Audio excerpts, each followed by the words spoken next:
All right. Happy Saturday. We are back at Advent of Code, albeit a little earlier in the day because I have to work later tonight. And I'm not going to have 2 or 3 hours to work on this thing. And I don't want to stay up until the wee hours of the morning.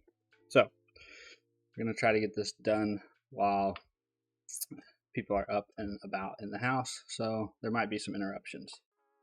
I've got my project set up, so we are good to go. We just need to get to reading and then solving. Alright, so we're on day 7, called Bridge Repair. The historians take you to a familiar rope bridge over a river in the middle of a jungle. The chief isn't on this side of the bridge, though. Maybe he's on the other side. When you go to cross the bridge, you notice a group of engineers trying to repair it. Apparently, it breaks pretty frequently. You won't be able to cross until it's fixed. Well, that doesn't sound good. A bridge that breaks frequently? That does not sound like a bridge. Does not sound like a bridge I'd like to be on. You ask how long it'll take. The engineers tell you that it only needs final calibrations. But some young elephants were playing nearby and stole all the operators from their calibration. All the operators, like math operators, stole all the operators from their calibration equations. They could finish the calibrations if only someone could determine which test values could possibly be produced by placing any combination of operators into their calibration equations. Okay, so we're going to have to do something with a lot of combinations. For example, 190, and then you have, what are they calling these? So this is like their target value.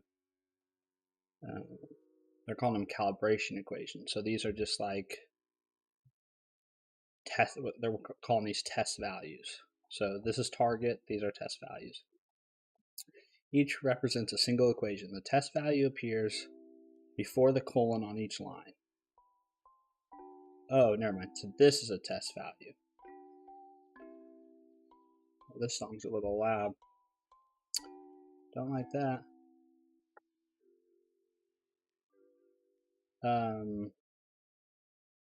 It is your job to determine whether the remaining numbers can be combined with operators to produce the test value. So we'll call this the test value. This whole thing will be an equation. This is the test value. These are like candidates maybe, or numbers. Operators are always evaluated left to right, not according to precedence rules, which means it basically means we don't have to follow PEMDAS.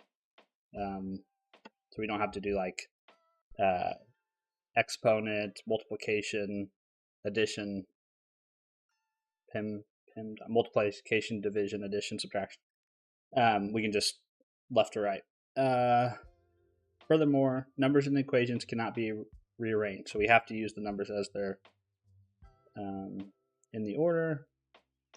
Glancing into the jungle, you can see elements holding 2 different types of operators, add and multiply. So those are our potential operators. And only 3 of the above equations can be made true by inserting operators. 190 has only one position that accepts an operator between 10 and 19. So we can say choosing addition would give 29, but choosing multiplication would give the test value 10 times 19. This equation has 2 positions for operators, one of the 4 possible configurations of the operators to cause the right side to match the test value. 81 plus 40 times 27 and 81 times 40 plus 27, both equal 3,261. And then the other one has a solution. So we're definitely in a combination situation, right? So you're going to have a number. You're going to have to place an operator here, an operator here. If you only have two numbers, then you have one place, and we have two candidates, right? Two candidates. So basically, we basically have to come up with all the possible combinations of the equation, right? So we got to come up with. In this case, there's only two. It's just 1 plus 2 or 1 times 2. But here it's actually 4 possible. So the first thing we're going to do is we're going to calculate the number of possible combinations. So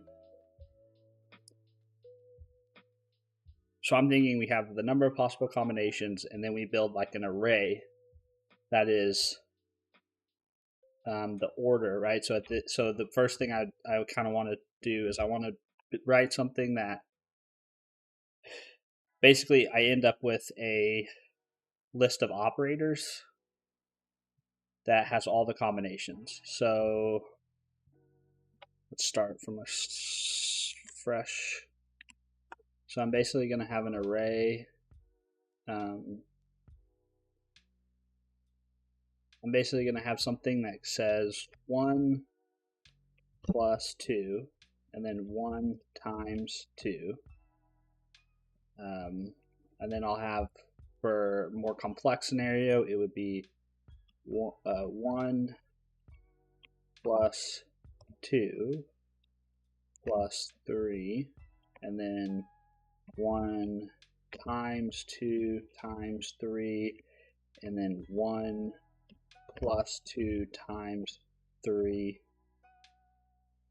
But the numbers aren't going to be in there. I don't need the numbers. I just need the operators. So actually, it's not going to look like that. Actually, it'll look more like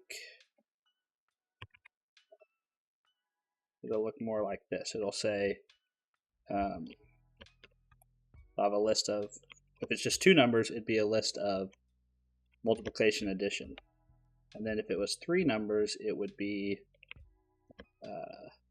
plus plus, multiplication, plus multiplication, and then multiplication plus. So I basically want some function that generates me all possible operator configurations, I think is the right word. And then once we have that, we can essentially loop over our numbers, applying the operators, or loop over the numbers and apply the operators too.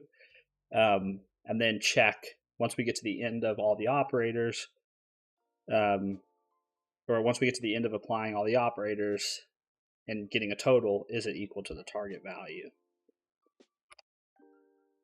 So that's my first idea. So let's do that. But first we need to parse the puzzle. So we'll do what we typically do. We'll make a class called puzzle parser. I'm going to make this a little bigger. Make it 16.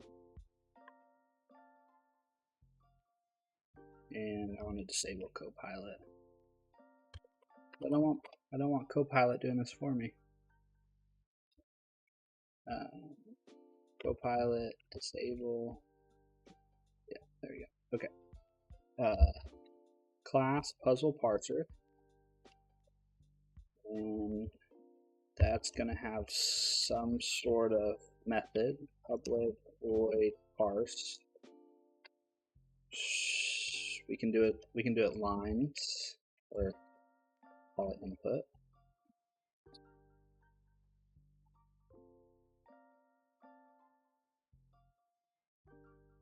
Then let's close this for the moment.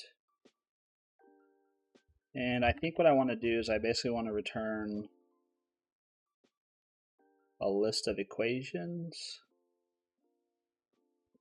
Yeah, so I think I want a class that's going to be called equation. That class is going to need two things. It's going to need a test value,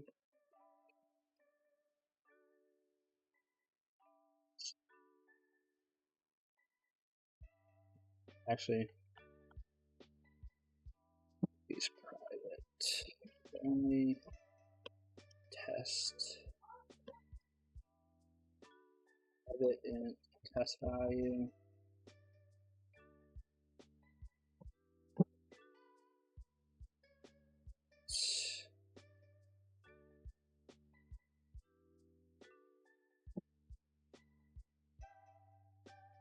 And then we're going to have a list of ints, which are going to be our numbers.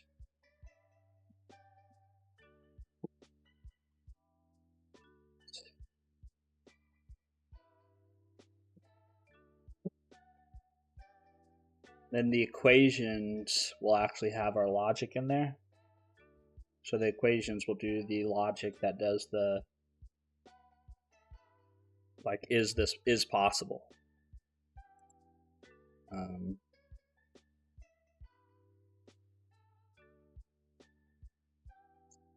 Yeah. Okay, so this is going to return a list of equations. We'll just do an empty list for now. And what is it complaining about? Doesn't like. Oh, there should be a list of it. Okay, then we'll go write our tests. Because we're trying to build good habits. So we're gonna write some tests. Let's see. It's gonna be puzzle for sure. Test. Excuse me.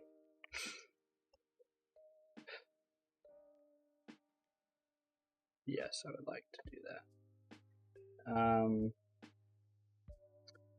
Okay, so this is going to be a test method.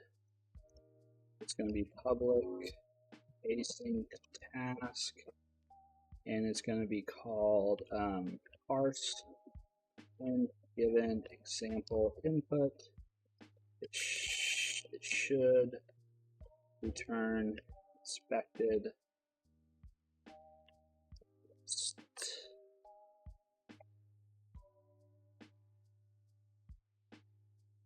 and then let's get our example input. So it's private read only private. Oh, actually, let's get our puzzle parser.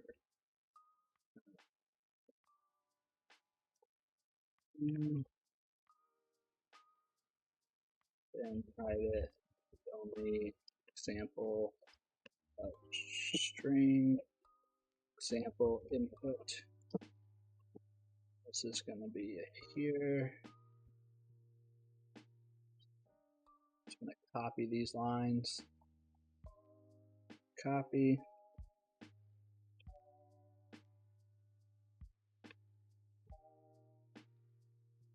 Oh, there are multi-cursor tricks. Greatest thing ever, multi-cursor.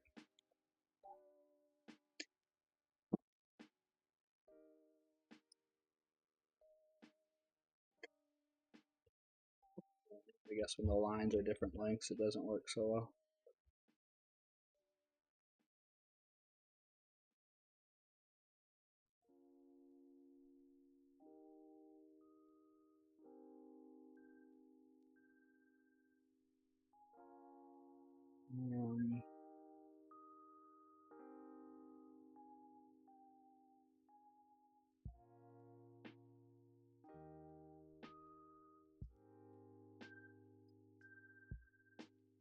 Okay, so then it would be var result equals cursor dot parse example input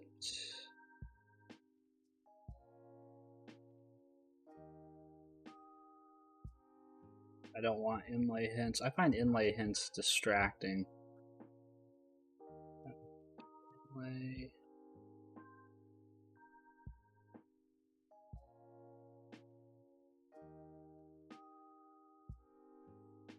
Then we're going to say await assert dot that result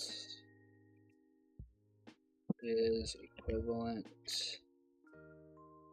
to a new list of equations.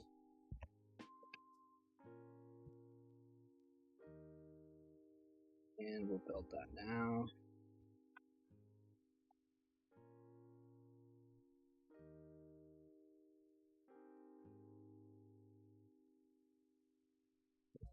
It would be new. It's going to have a number, which is our test value. Then it's going to have a list, which would be 10 and 19.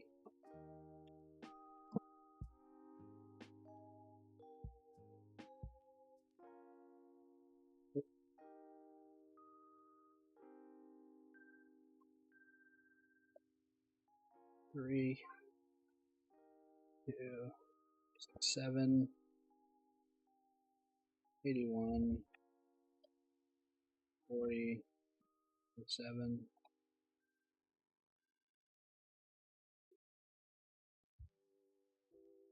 17, 15, oops, 15, 6.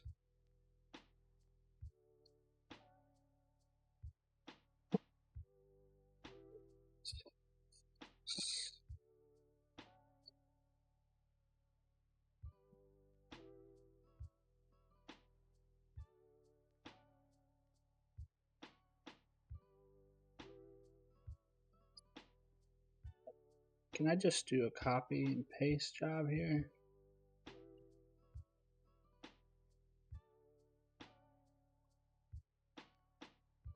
Tell you what, writing tests sometimes takes me longer than anything else, but it sure does feel good to have a set of tests. It gives you a lot of confidence, like when you want to make changes. No, not everyone kind of sees the value in them, but I really do. They are valuable in my opinion.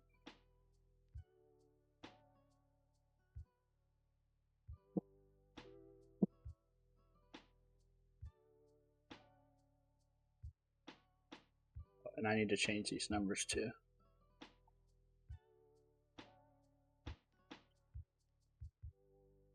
Two, big number, smaller number, even smaller, smaller once again. Okay, so now if we go to our tests and we give this a refresh,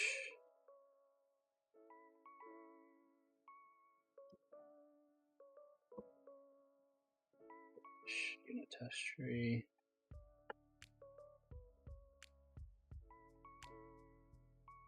I'm using a new testing framework,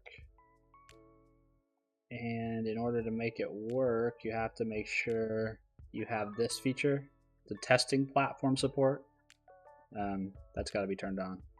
I thought I already turned it on, but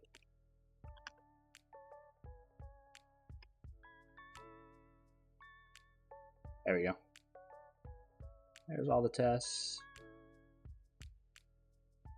that we need to build. There we go. There's our tests. Okay, this should fail. Run unit test. That should fail. It should just give us an empty list. Okay. Then let's go into our parser and let's actually parse this. So what we want to do is we want to say input dot select. Actually, I'm not going to do link to start with. I'm just going to do a for each loop. I find that easier to work with. So let's var equations equals new list of equation, and then we'll just do good old for each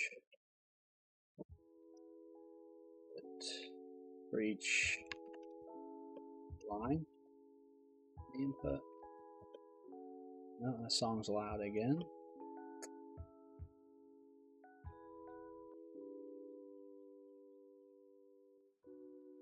Need something. I need to turn my side down.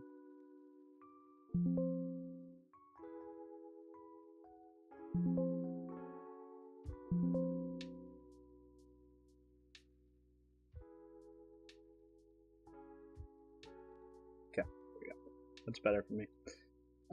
Okay, then we'll say var parts equals line dot split at a colon.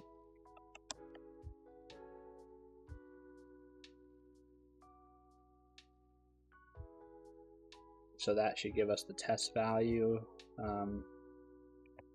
Our test value equals parts dot 0.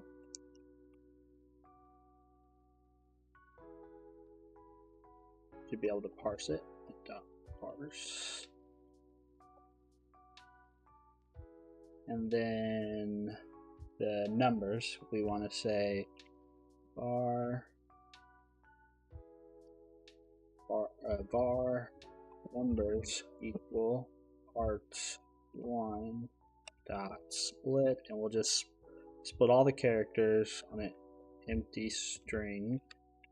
So we'll just get each individual character, and then we'll say split options, trim the entries. Actually, just remove. We just need to remove options. Dot remove empty entries. That's such a nice little feature.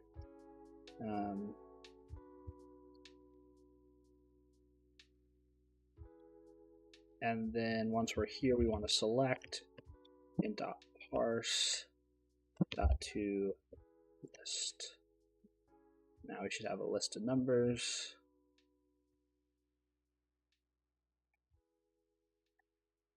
This one new line. This one new line. And then we can say equations dot add new test value, numbers like that, and then return list. And Ryder's trying to tell me that this can be done with a link, but watch, if I do this with a link, I don't find this as readable. What do you think? I don't. Yeah, personally, I don't. Personally, I feel like this is easier for me to look at and like make sense of. I mean, we could even like do a little bit more expressiveness and say equation parse line to equation.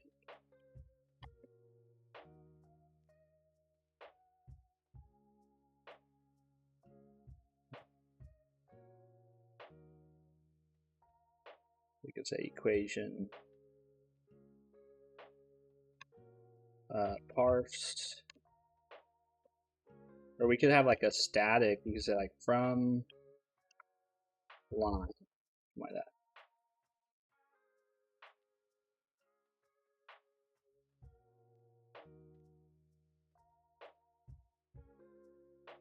Yeah, I don't know. We could clean this up, and we could put this in a method, and just then the select might actually look kind of nice.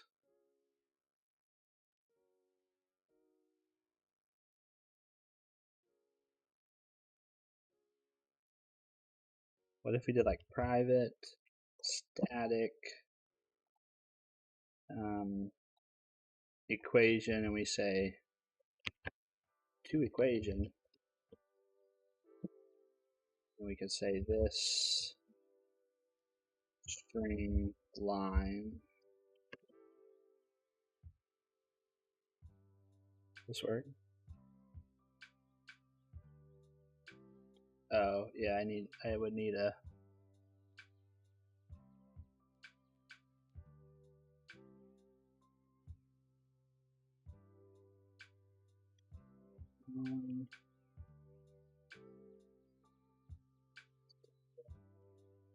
string extensions.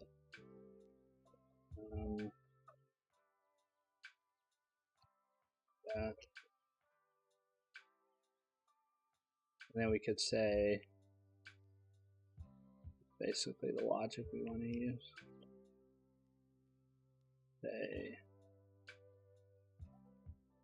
return this.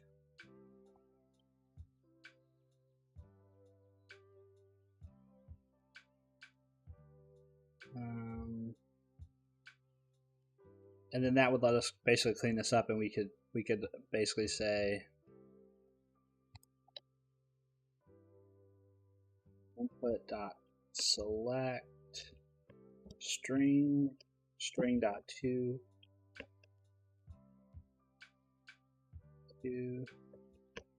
equation dot to list. And what doesn't it like about that?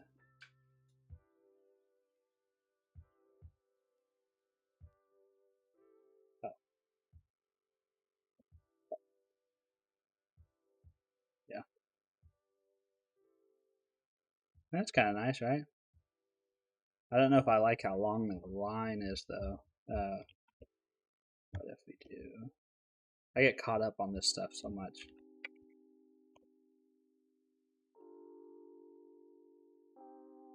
This is half the fun, though. It's making it like pleasing.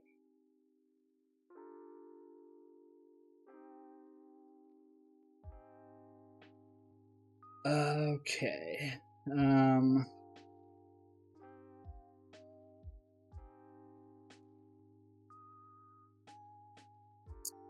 Oh, we need to run our test now.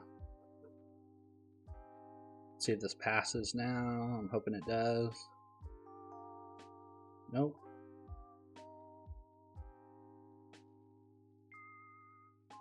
The input string 1019 was not in a correct format. What have I done wrong?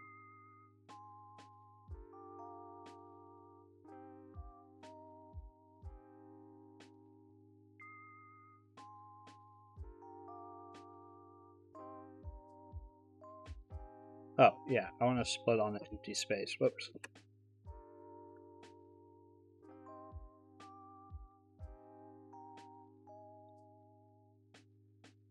There we go. Okay, cool. So we got it parsed now. Now we can focus on the solution in this equation. So the first thing in the equation is it's going to start out as a public method, but it'll eventually be private. So I want to say public list of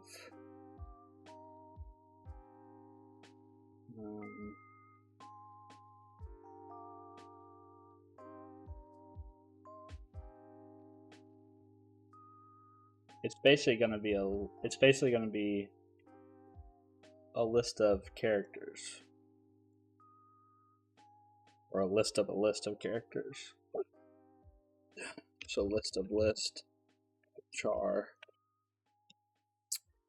and I'm going to say generate possible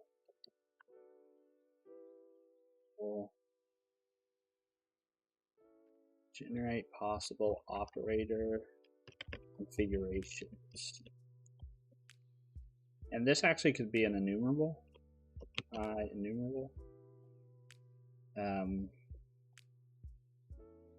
And then we could say, because then I think that lets us do like yield return, and then we can just, every time they ask for one, we can get the next one.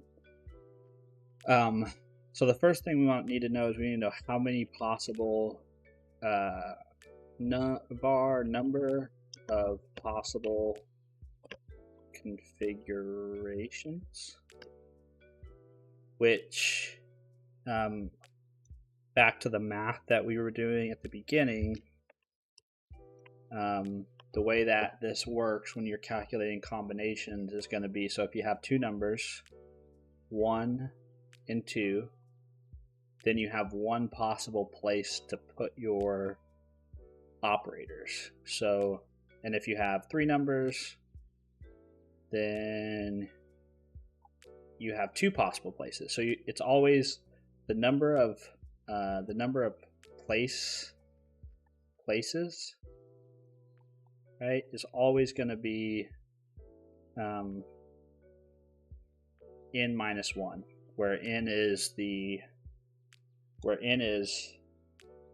number of nums.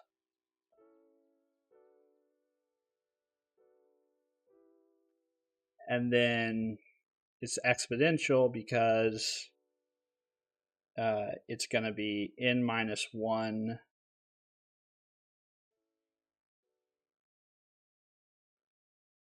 squared. N minus 1 squared. Because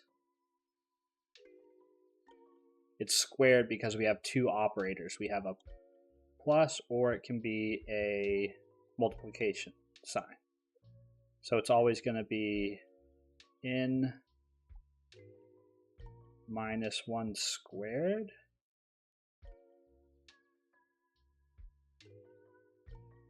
Because this has this has one possible, this has two possible configurations. Or is it the other way around? Is it?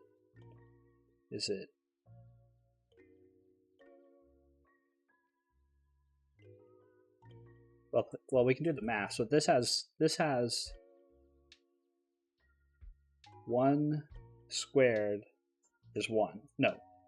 Yeah, 2. Well, 2 to the first power is 2. Because this has a plus and a minus, and then this has, like I said, it has a plus, multiplication, multiplication, multiplication, multiplication, plus, multiplication, multiplication. So this is 4. And so 2 to the, start over.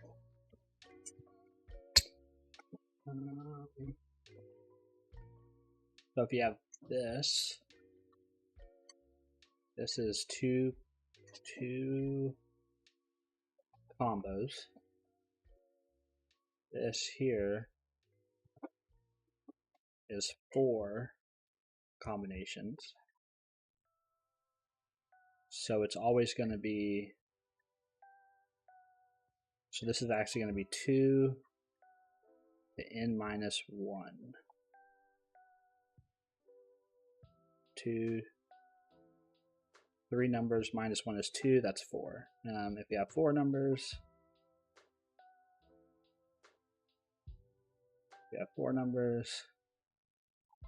then it would be plus, plus, plus, plus. So it would be 4 minus 1, which is 3, so it would be 2 to the third, which would be 6 combinations. So it's always going to be math.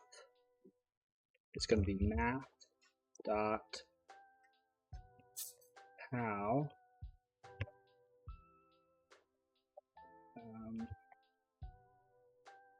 and let's see, the first argument x, a double number to be raised to a power, a double precision floating point number that specifies a power. Oh, so this would be 2. No.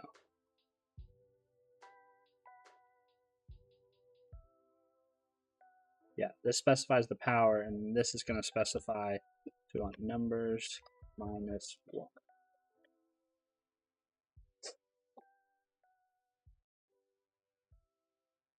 No, numbers dot what? Count. Numbers dot count minus 1.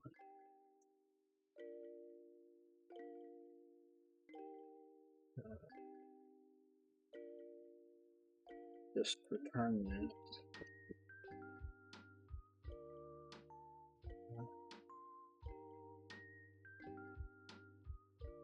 Return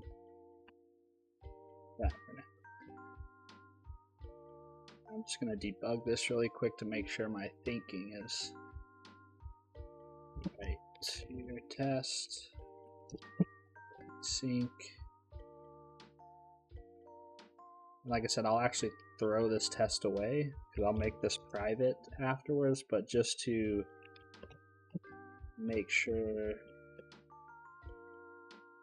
all it should generate expected combinations.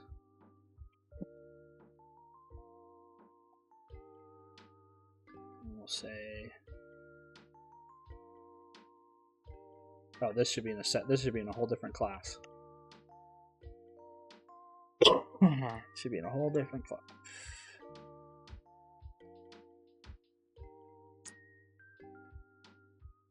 Call this equation S.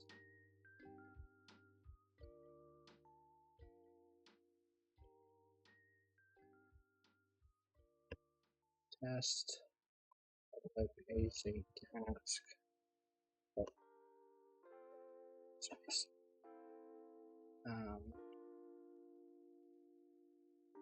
Let's say var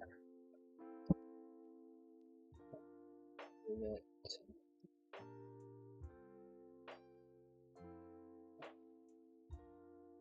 list of equation, or we can actually just do an array. We can say equation array, and then we can say example equations,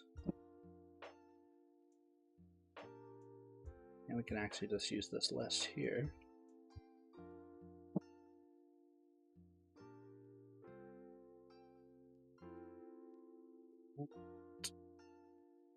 And then here I'll just pick one off, so I'll say var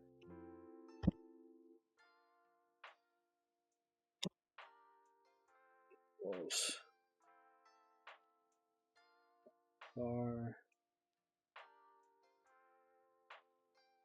result equals sample equation 0 dot get possible configurations, wait, assert that result is equal to, and this should just be equal to 2.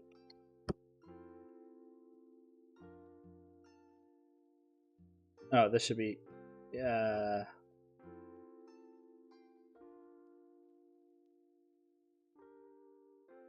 I guess, yeah, result dot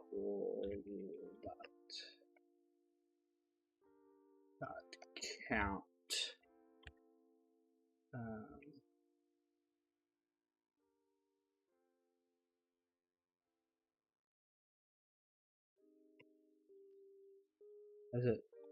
What's it complaining about here? Possible multiple enumeration.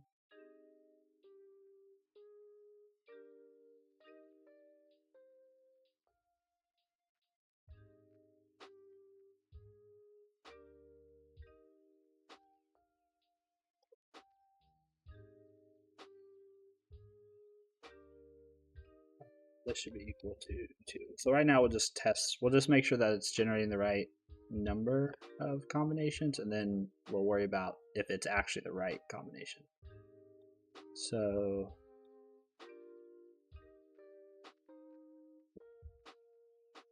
just say for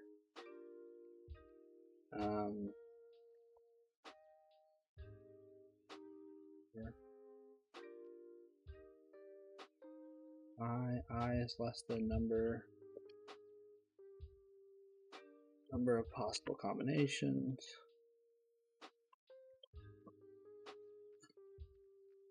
Okay.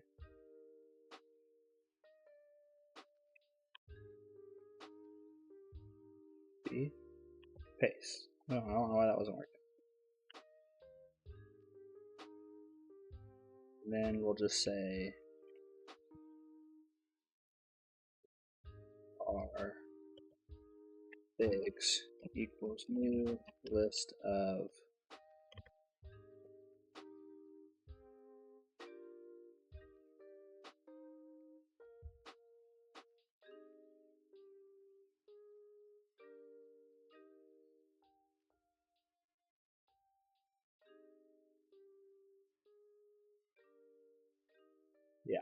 say configs dot add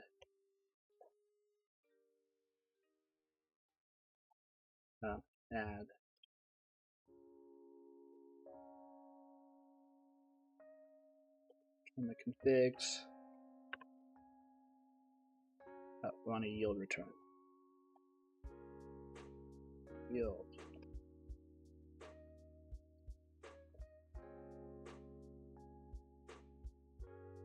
Okay. Let's build.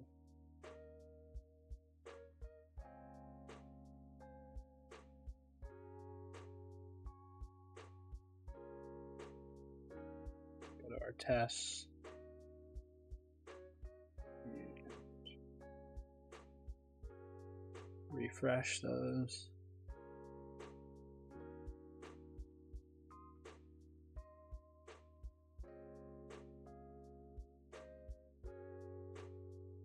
Well, that didn't work. Expected result to be equivalent to 2, but got 1. Did I have the math backwards then?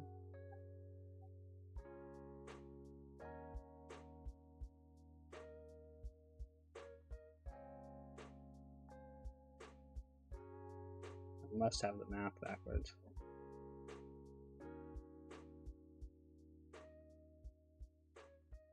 Make this bigger while I work. I always forget to do that. I can make this bigger while I work on.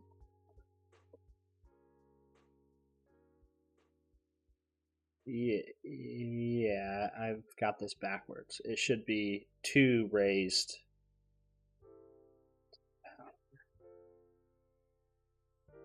Or no, it should be.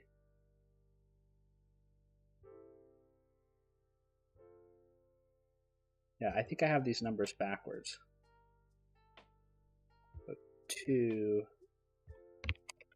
numbers minus 1. Calculate.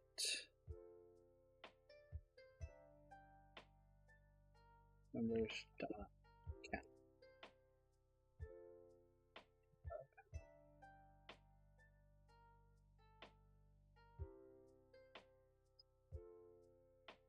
Yeah.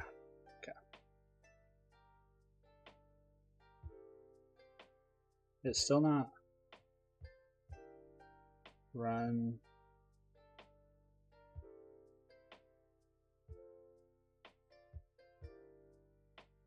Expected result to be equivalent to 2. Got 1. Oh, that's because I'm not. So my numbers were backwards though. So, but the reason why my test now is failing is because this is just counting the list. So what I actually want to say is to list, because I want to do all the enumerations and then get a count. It would help if I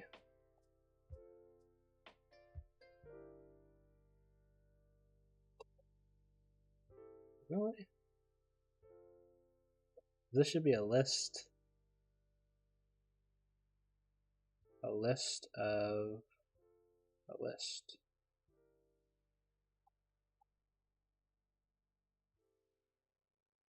Yep, and then this should say there should be 2 lists.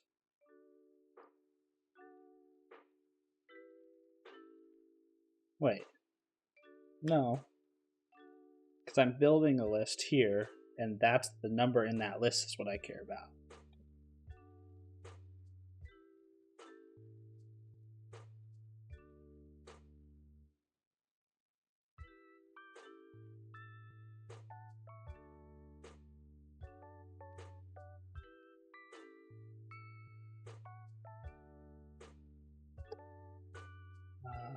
So why aren't we... Something wrong with my logic here?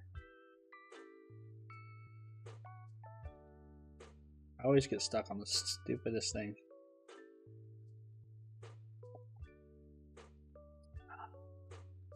This is 2, so I'd expect us to loop twice. Bigs add.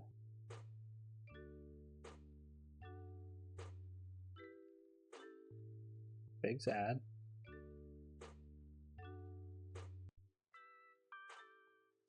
Configs count 2. Okay, step over.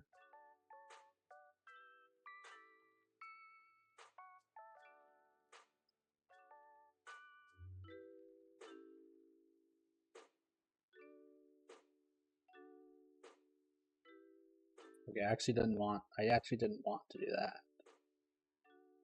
What I want to do is I basically want to get to here.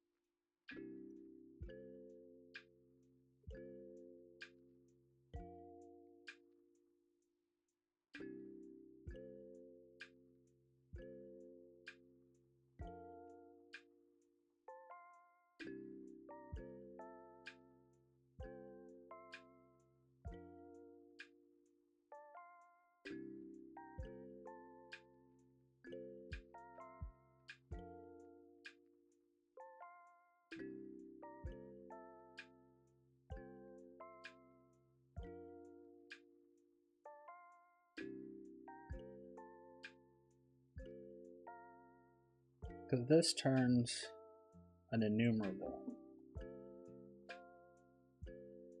And this is counting how many of the, so that's where I'm going wrong. What I want to say is I actually want to say dot first dot count. Right. There we go. I tell you what, enumerable. It'll fuck you up. Okay, so that's great. But what I need to do in here is I need to build all the different combinations.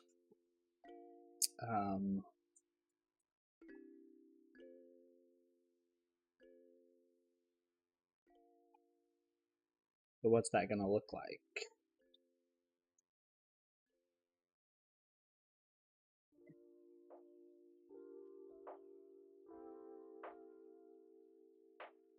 It's basically going to look like bar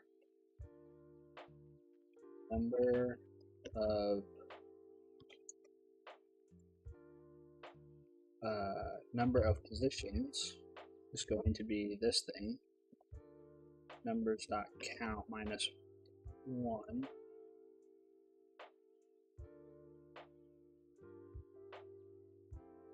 Oh. I don't know why it's only copying the first one there. Because now we need to do is we need to use that to loop. So we need to say something like, I think we could use like a while loop in here. We could say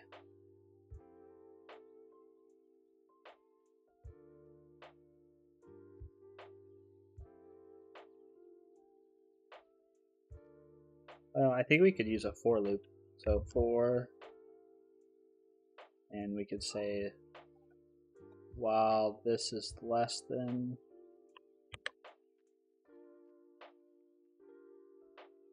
and I think what we'll do in here is we'll say configs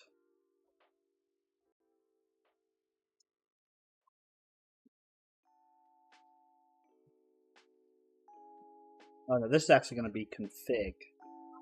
This is config. And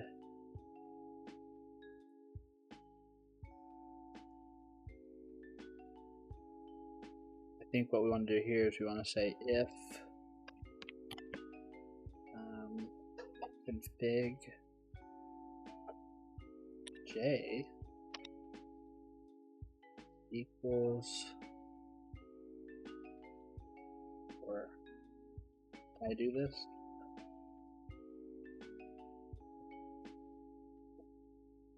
This.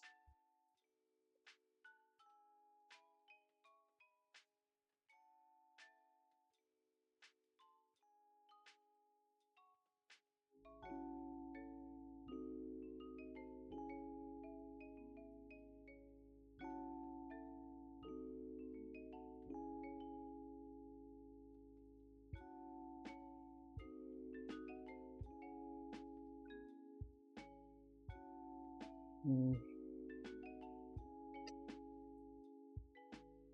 need to take into account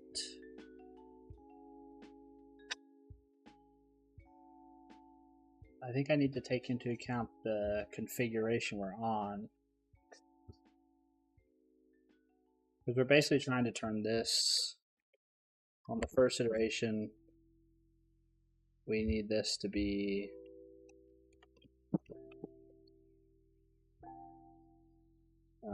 let's see, on the first iteration we need this to be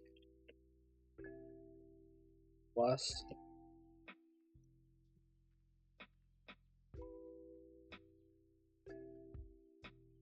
Then on the next iteration we need to yield this. And then if it was multiple, right, so for 2 numbers,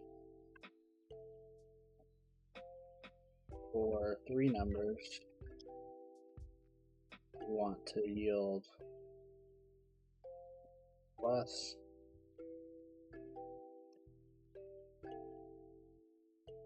That.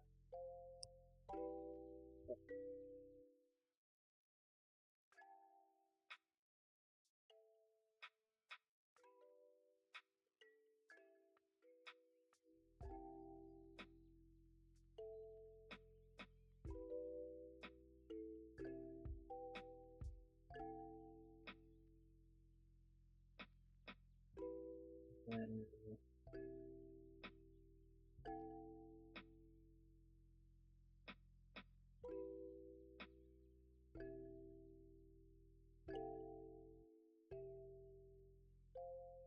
if config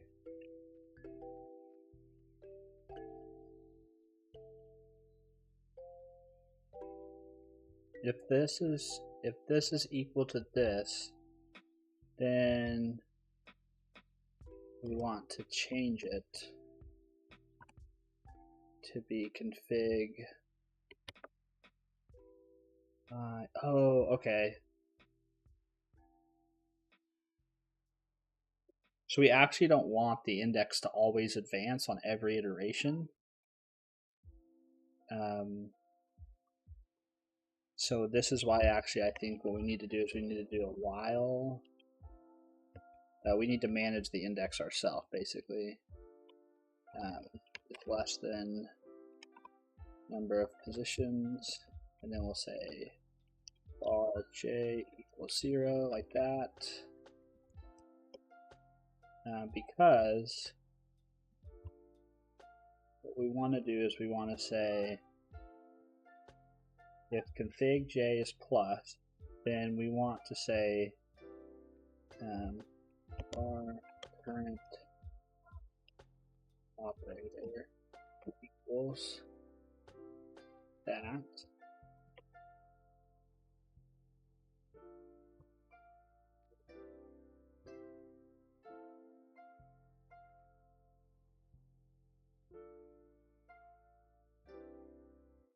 If current operator, if it's a plus, then hey, let's make it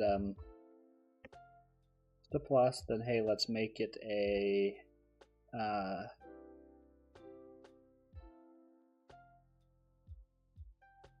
let's make that actually into a multiplication, and then continue. Do we want to continue here?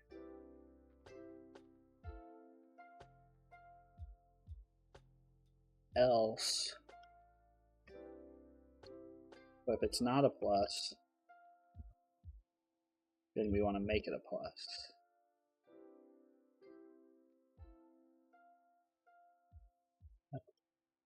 Big J plus. We can remove this.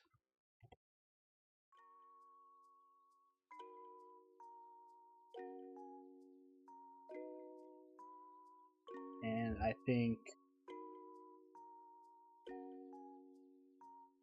J needs to be incremented down here. Okay, so let's say we have config is never updated. Is it? I feel like it is. I feel like we're updating it.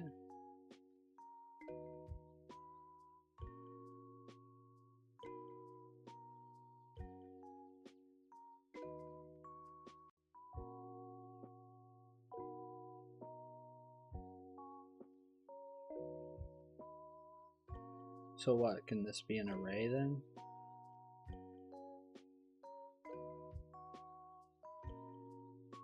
Is that what it's complaining about?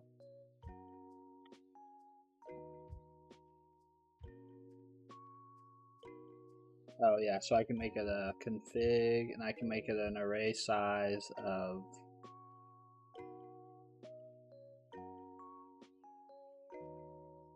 I can make it an array size this number of positions.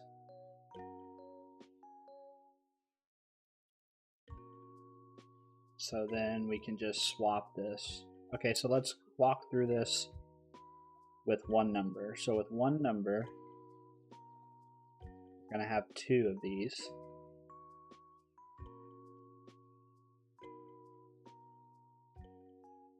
So we'll loop over.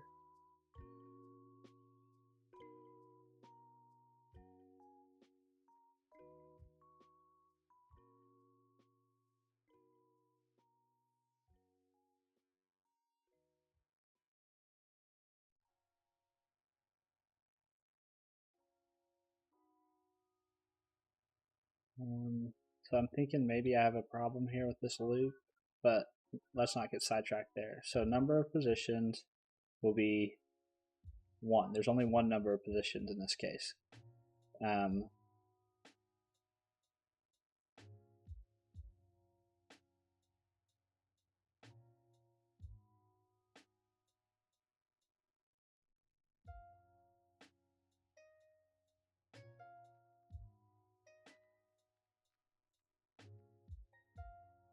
Maybe this shouldn't be an enumerable. Maybe that's what's screwing me up.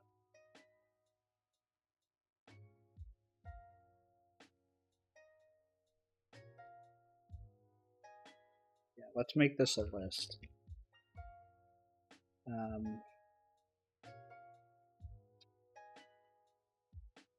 Does not. Oh yeah. Okay, so we'll change this back to configs.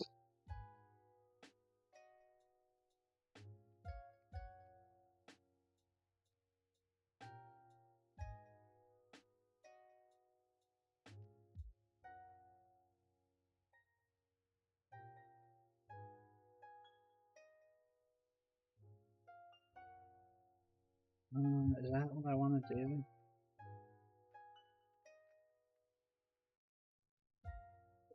Or do I want to yield return earlier, I guess, is maybe that's the...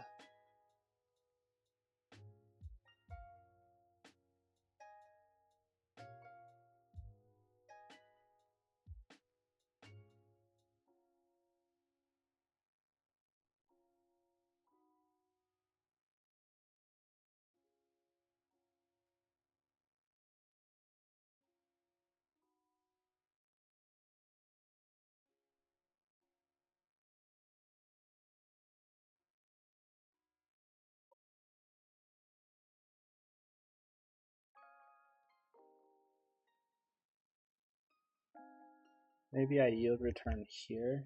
Yield return config.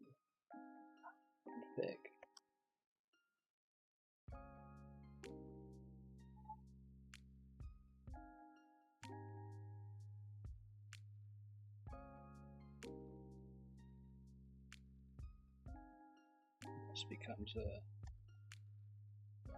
character array like that.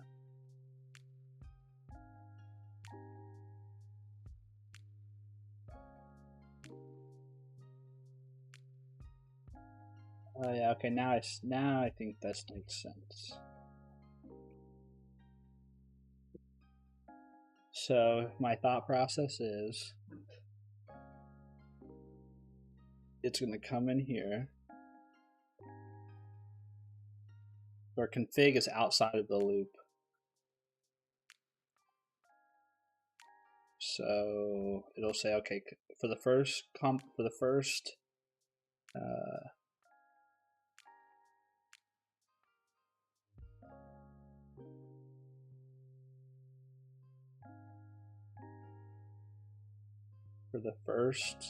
combination, we'll come in here and we'll say, okay, J is 0, that's less than 1.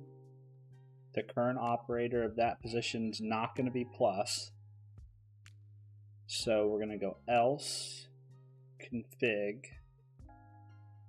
J. We're going to set that to plus. We're going to increase it, which brings us back to here. This is now 1, that's not less than that. So we'll exit the loop and we'll yield this guy. Now the next time we enter this,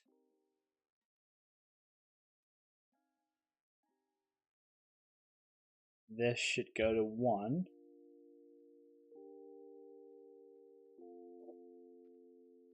This is going to be 0 again. 0. This is going to say, oh, okay, current operator at J is a plus now.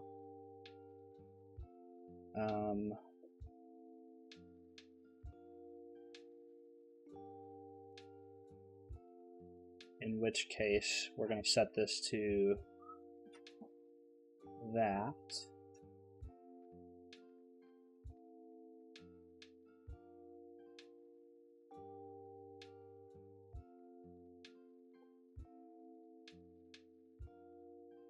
Oh, could I use a 4?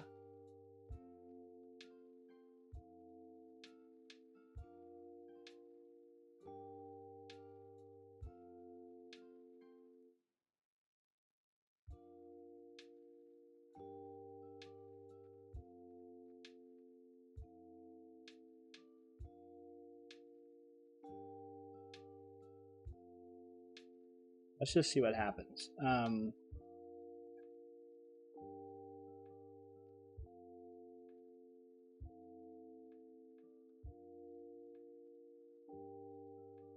So I'm expecting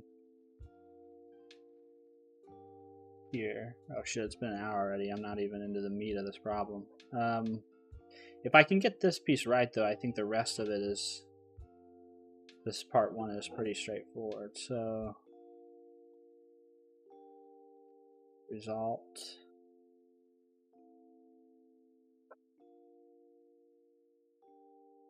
say toList,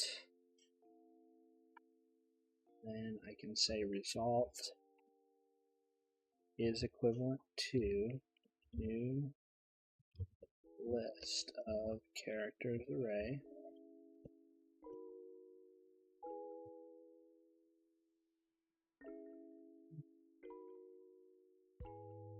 And it should be this.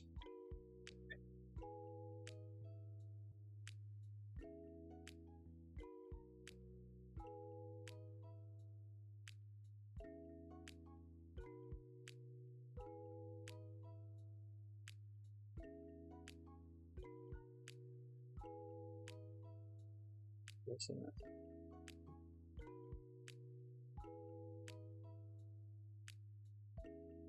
What's the problem?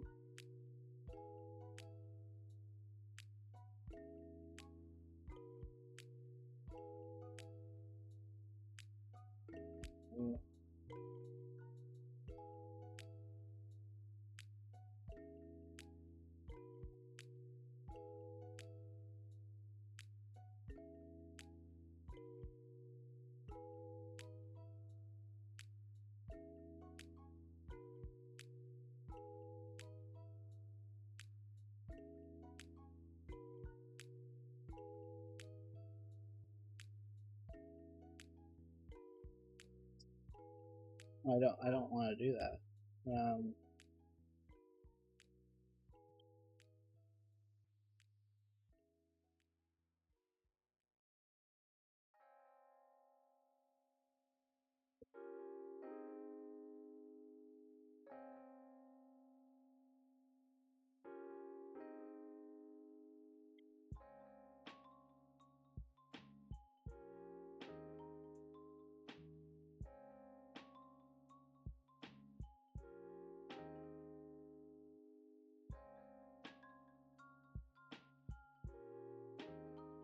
what am I actually getting?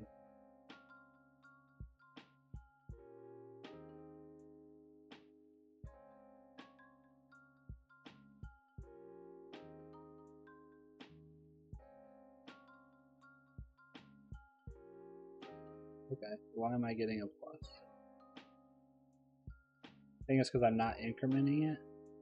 So let's just try incrementing this every time.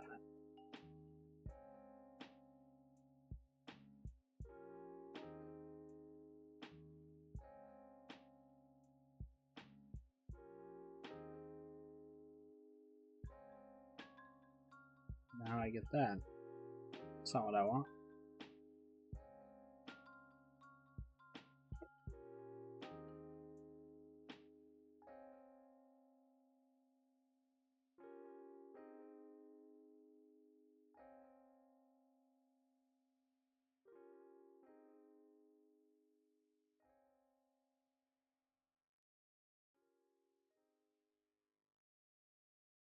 So currently we're on the first iteration. I'm going to step over. Current operator is nothing, so we're going to set it. Then we're going to increment J. Now J is not less. So current config is a plus. We'll yield that. That's great. Now we should hit the loop again. Config is still plus. We get it. Current operator is a plus. So if it's a plus, then we change that to a star. We increment J. J.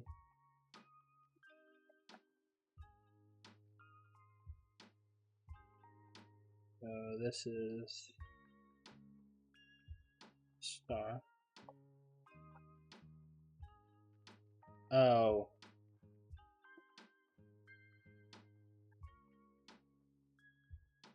Because they're references to each other.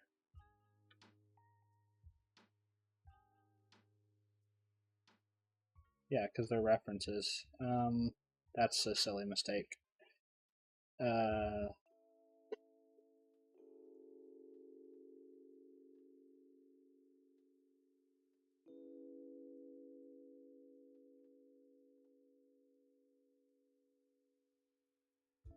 So this would this be inside this loop then?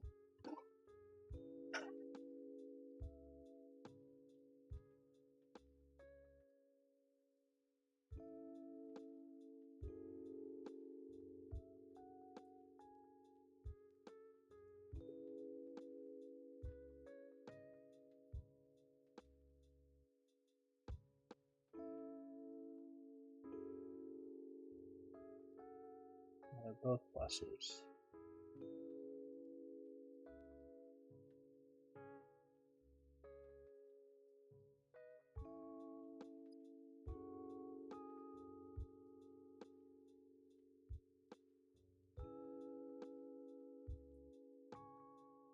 Why are they both pluses now?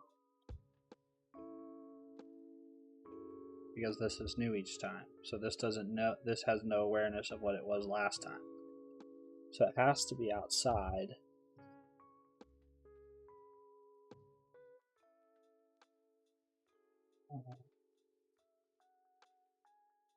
But I need to yield this to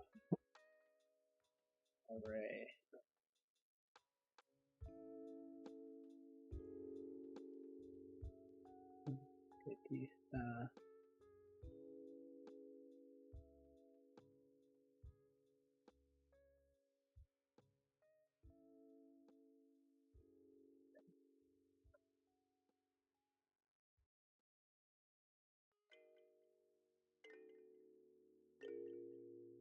There we go. Okay. So now let's try 3.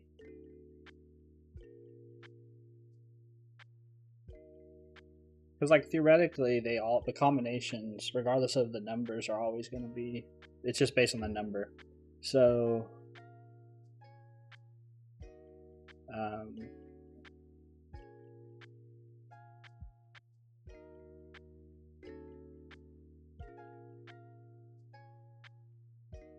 Let's make a.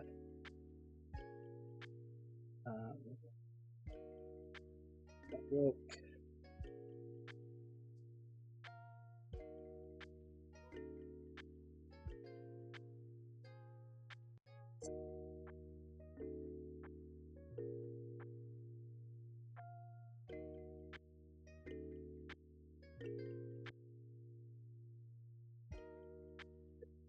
This is not the right. What's that? That's not the right test class. This is the right test class. Okay, so then let's try this one. So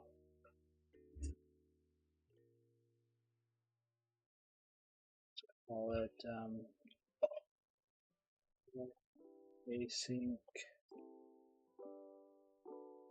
ask test case. Call it test cases.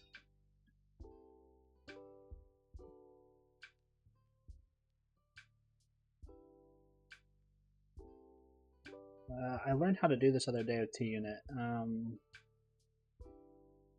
It's over here.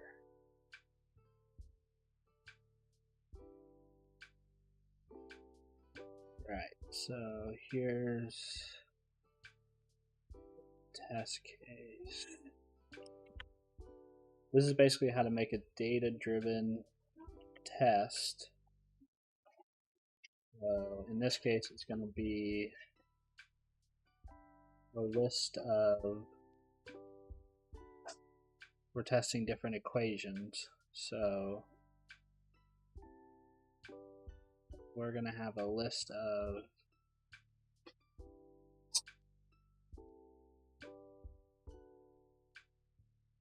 target value int target value, list of ints, which is our numbers,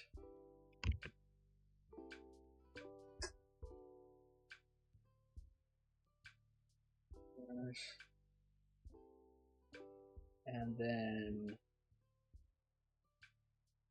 the expected list of characters.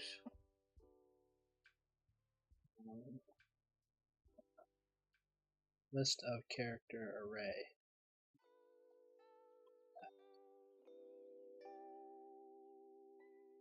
It's going to be expected.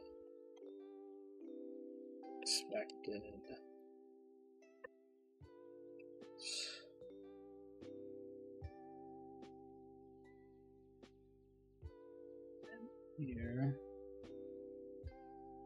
we need to do is yield a test case with our data. So for this first one, let's do 190.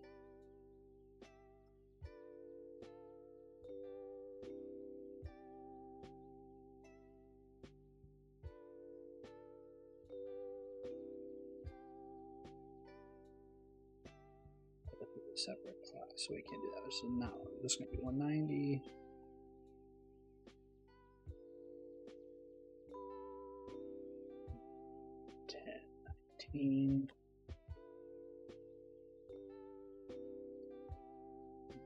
Going to be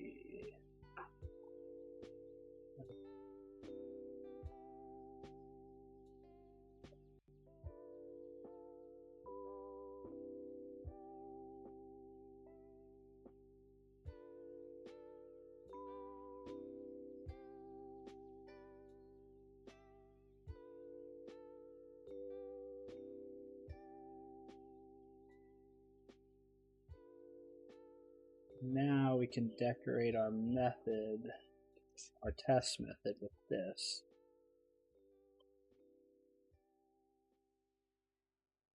Then we can say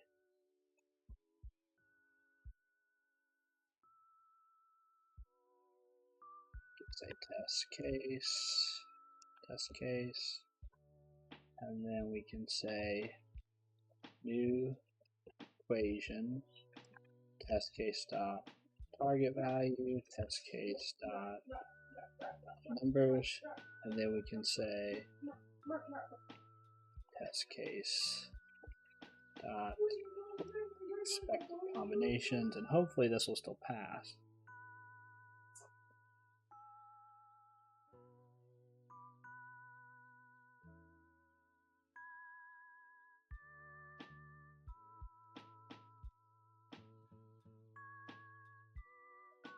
So now what we'll do is we'll add another one.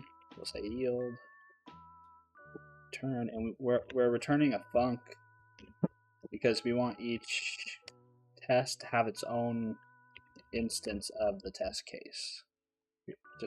Just in case you're wondering, because it does look kind of funny returning functions. So here we want target value of this. We want test numbers of these. And so then our expected combinations, there's going to be 4 of them, right? There's going to be plus, plus. Then there's going to be this, this. Then there's going to be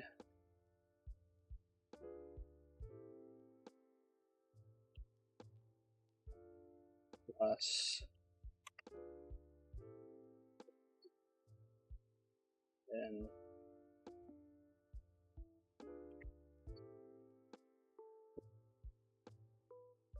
guessing somebody came up with a much easier way to generate these combinations.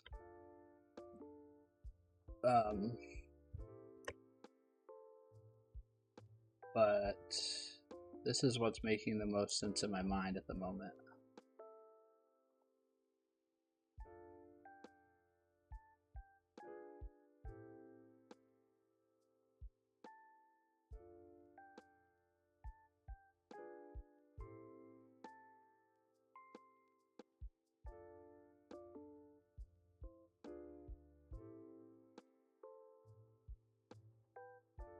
Debug it, debug.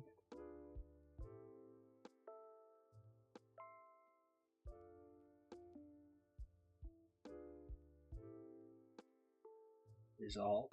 So the result does have 4 in it. Plus, plus. Plus.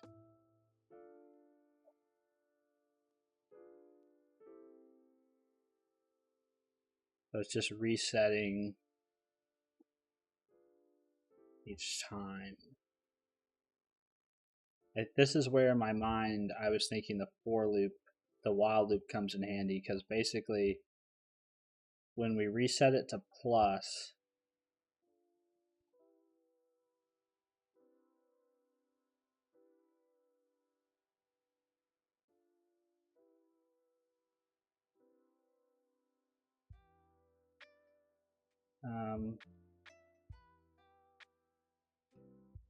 when we set it to plus, we want to increment, but when we set it to multiplication, I don't think we want to increment. Because we're basically checking, hey, if it's already plus, try multiplication.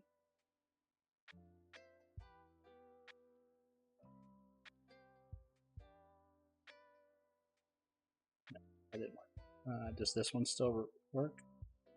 No, that one breaks now.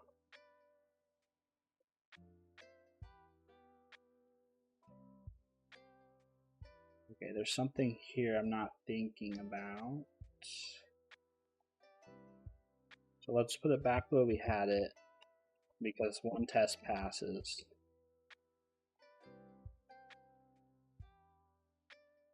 That one breaks, but this one passes. So let's debug this unit test.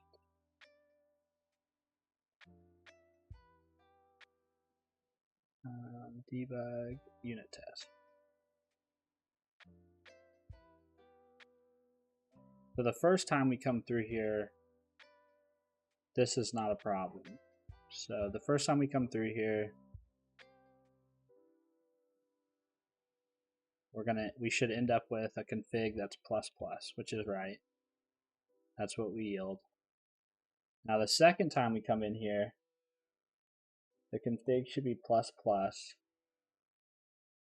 And now we should want to change it to config is a plus. So change it to multiplication.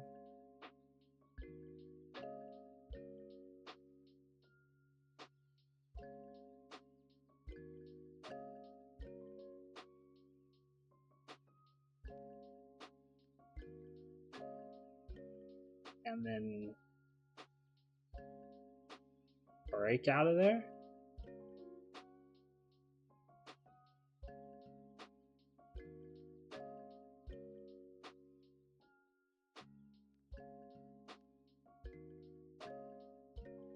This is going to go to multiplication. And then we're going to yield it.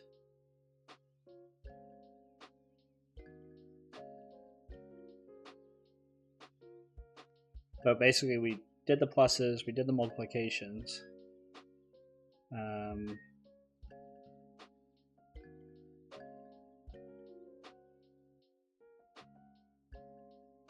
Okay, so it's not a plus. Now we need to reset it to a plus.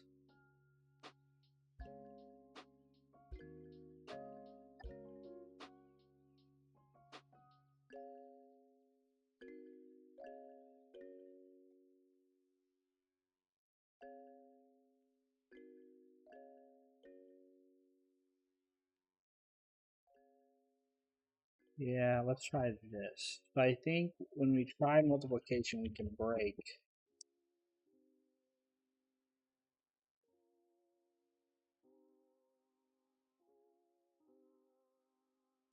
Why is that redundant?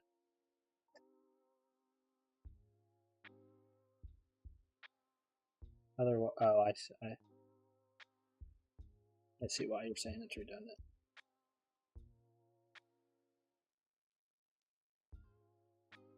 Let me think. I think this one will still pass. What happens to this one? And how does it break?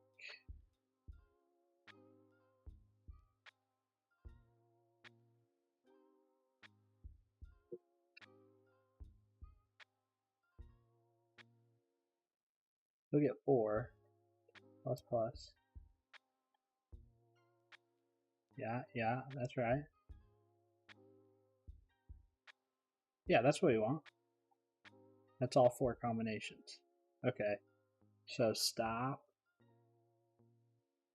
It's just different than how I originally thought it would come out. So it's plus plus, then we do star plus, then we do plus star, then we do star star.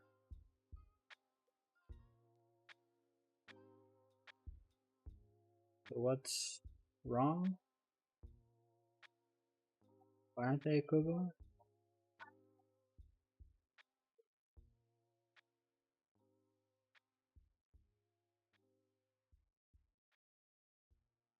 This should be equivalent.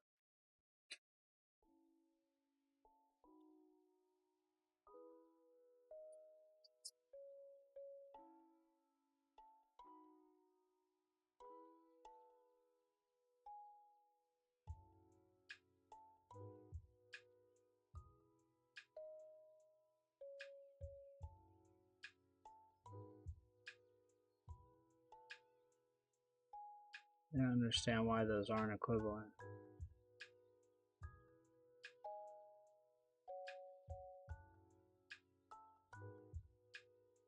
But I'm pretty sure they should be.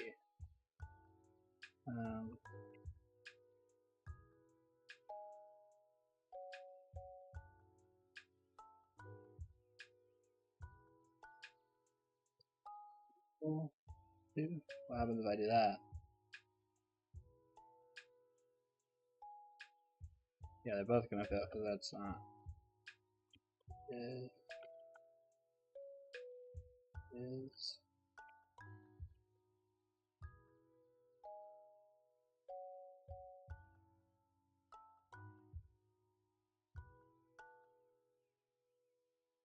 result 0 is equivalent to result 0.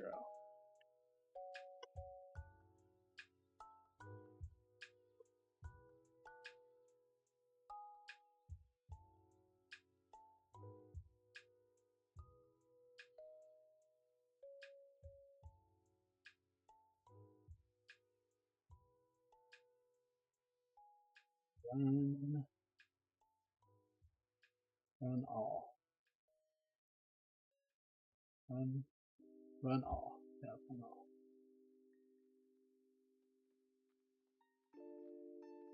Oh, actually,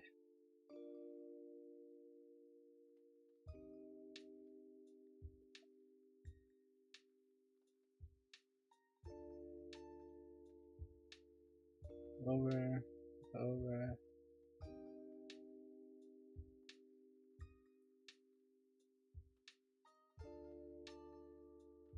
So it's these that aren't equivalent? Okay.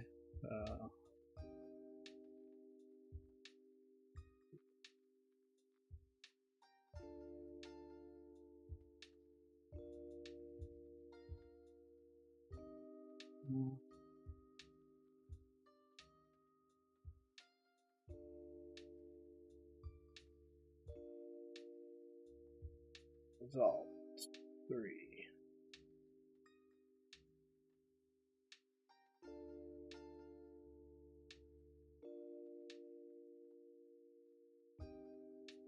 Oh, yeah, there's a mistake here. This should be that.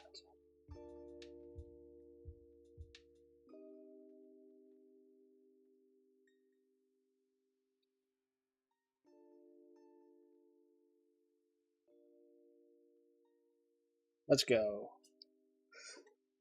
And then just for peace of mind, let's do one more. I'm sure there are longer ones out there, but I think if I have it working for these 3, I can be confident that's going to work for all the others.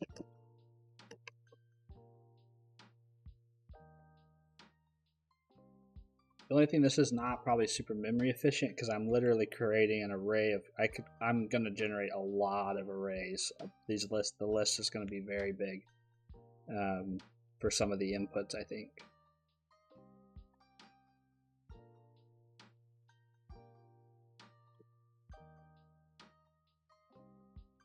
Okay, so here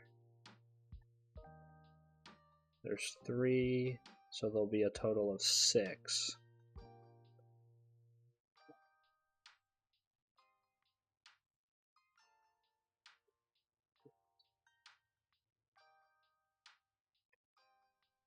Plus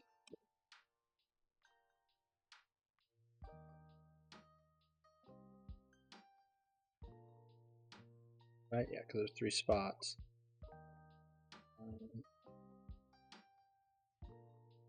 Then it'll be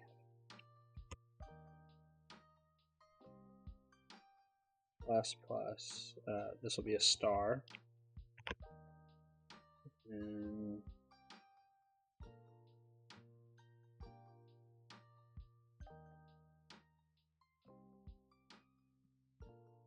then I think this will be set back to a plus. This will be set to a star.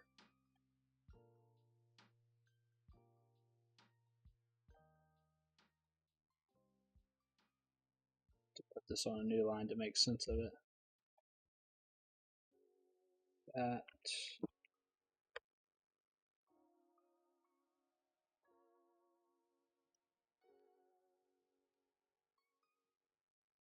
So it's plus, star, star.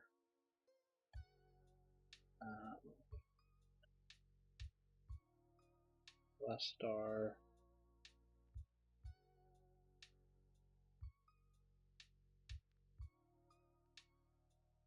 And I think this will be set back to a plus. This will be a star.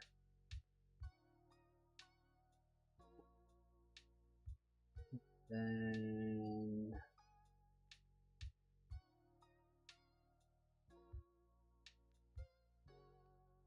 oh, I guess it's actually 9, isn't it? It's 9 total. Then it's going to be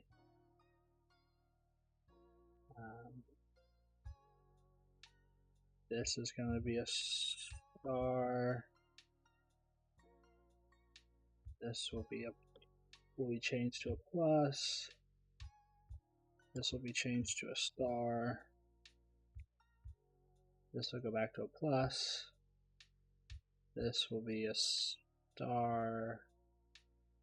This will be a plus.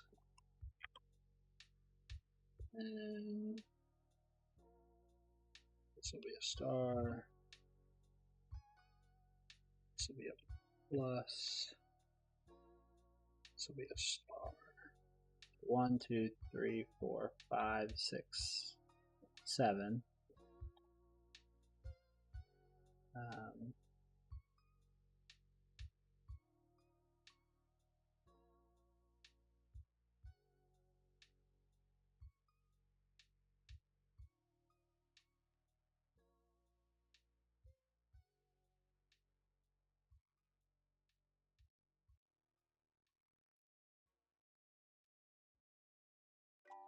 Well, actually this would actually be easier probably for me to just leave empty, then run the test case and check if the output is what I think it should be.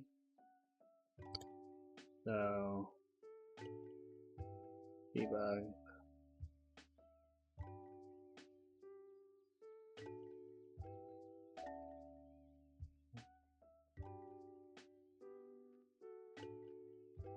It's 8, is 8 right? Plus plus plus.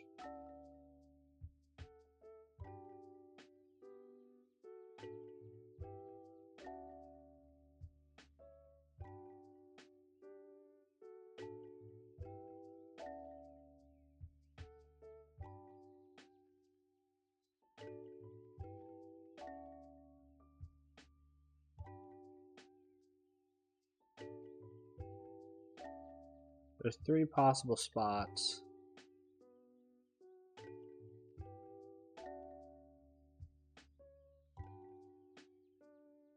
So it's 2 to the 3rd power, which is 8. Yeah, so that's right. So debug this again. Yeah, it's 2 to the 3rd power, which is 8.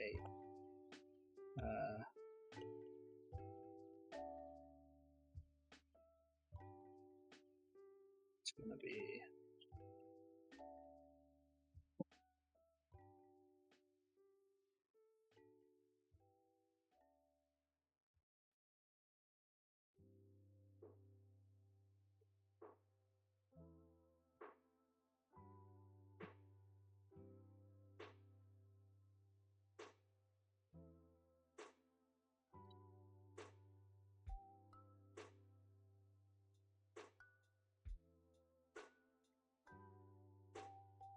dang it.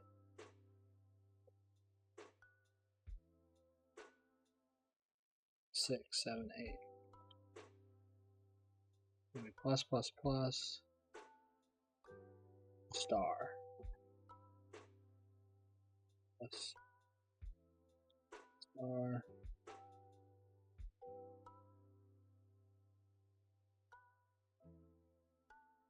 Oh. Plus plus plus plus star.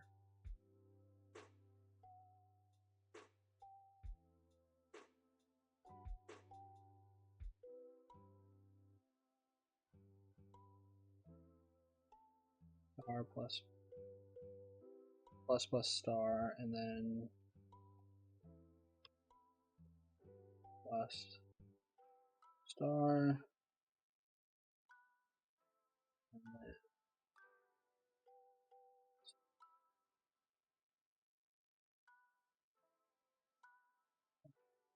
and then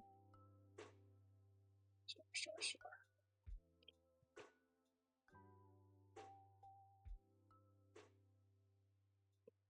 I hope part 2 is not really difficult, because I've wasted a ton of time getting this right.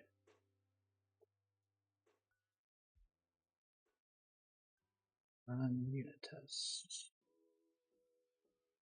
Yep. Okay, I'm satisfied that that is correct logic.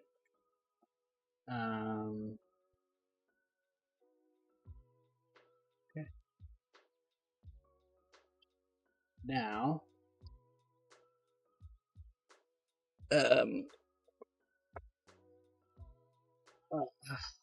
what was the question? The question was,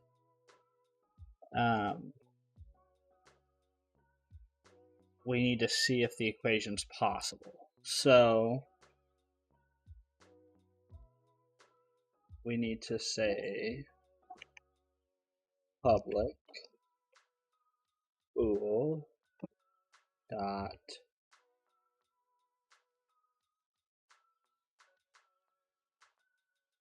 try evaluate try eval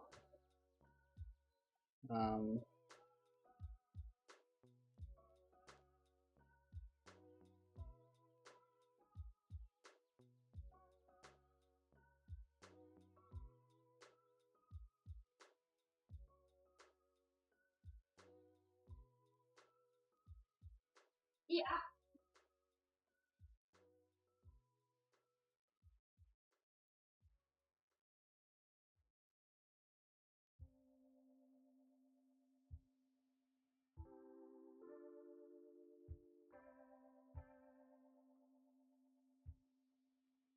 well, is it public is possible.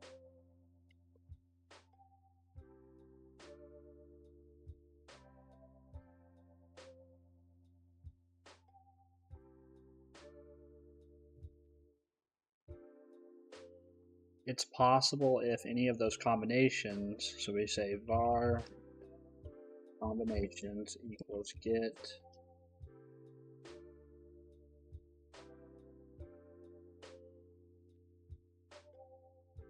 and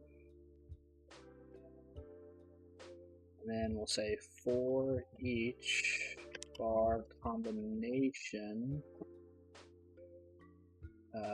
in combinations var result, and we're going to have some method called evaluate, and it's going to have a character array,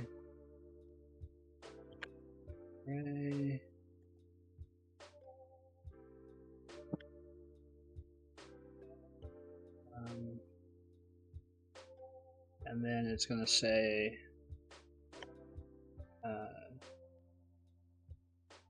return false if result equals test value, then return true. And we can say private. Now I'm going to make this private too, and then I'll get rid of those test cases. Say private int is going to be evaluate char array operators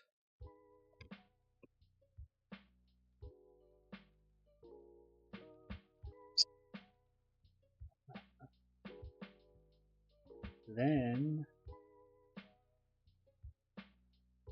we can say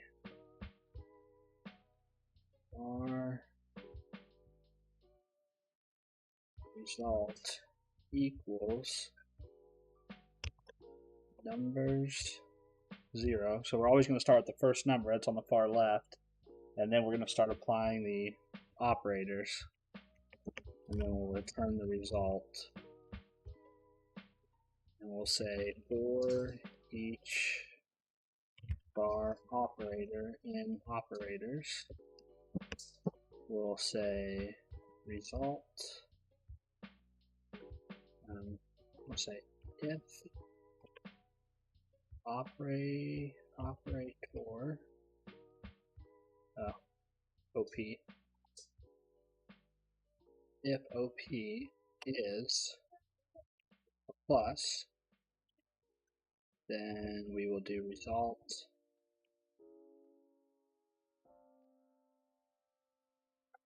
equals result.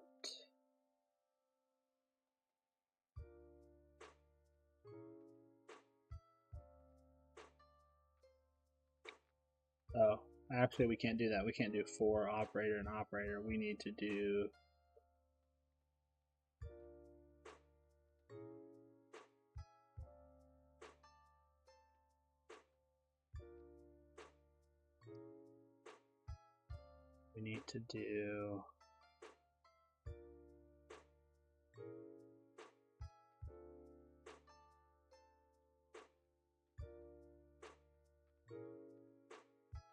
we actually need to do a loop that says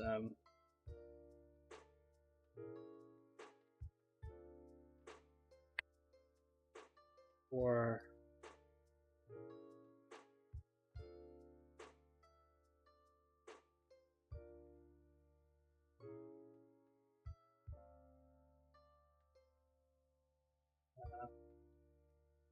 operators dot length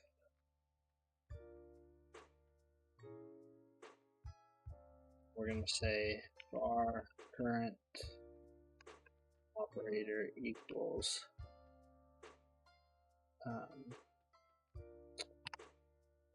I, and then we'll say var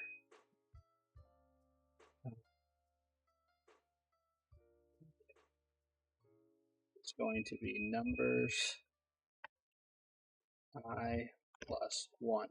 And the reason for leading with the numbers is because we're starting with that initial number.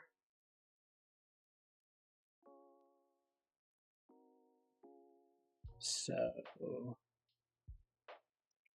then check and say if current operator is a plus, we will do result equals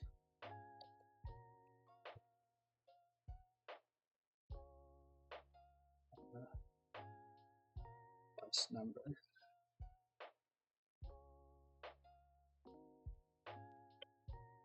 We'll continue, or we will do result times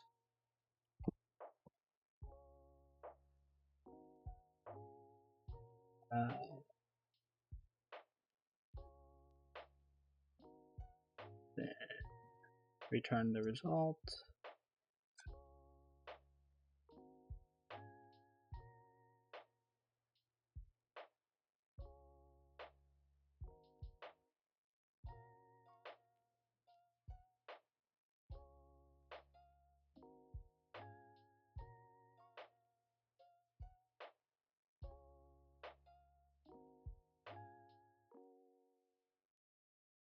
And I kind of want to test this too. So let's add tests. And we can just leverage this data-driven test setup we have, and we can say evaluate when called. It should an expected value. Yep, target numbers. Instead of this, we're going to call evaluate.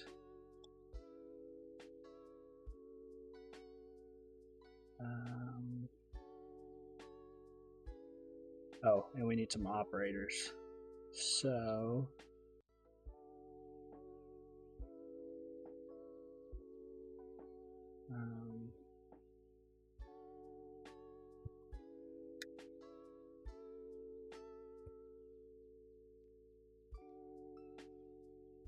copy this.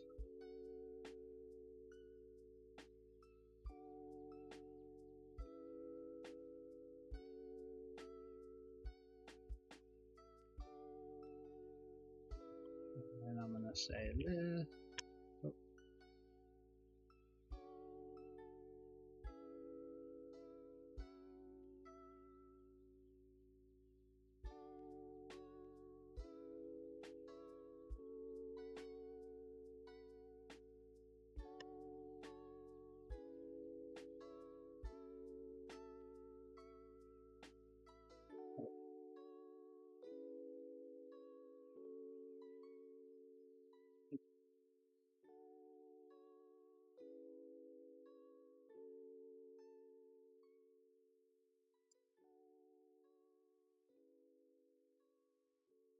That's a long name, ain't it?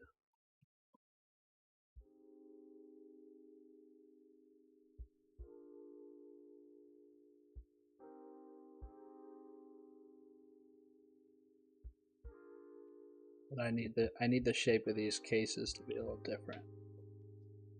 So I'm gonna say record, evaluate, test case.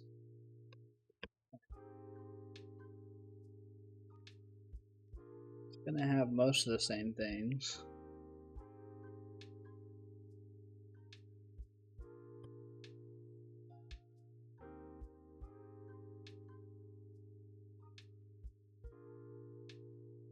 Most of the same things, only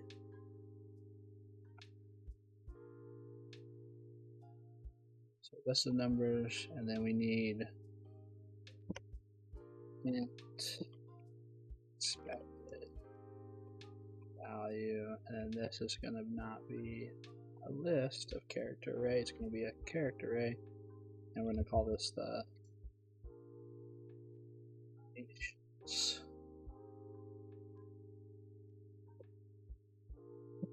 That, and then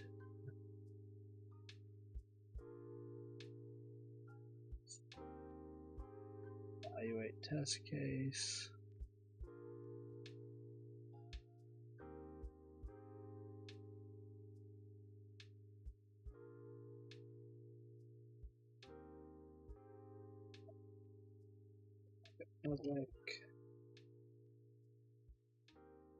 So we can put these all on one line.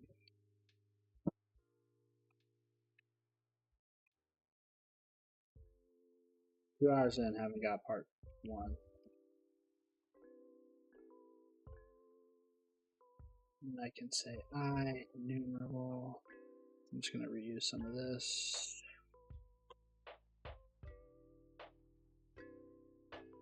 This is going to be a evaluate.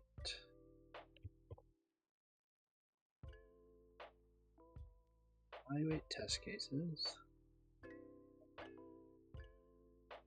Evaluate test cases. Oops.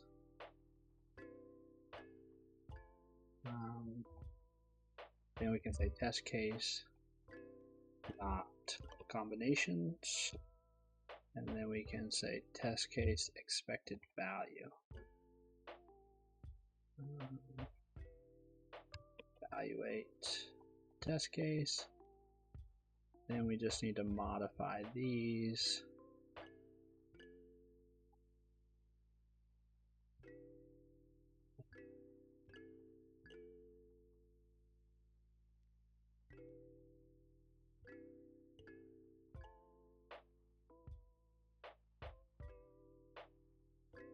Let's do like one. Actually, probably makes better sense to have a mix of multiplication.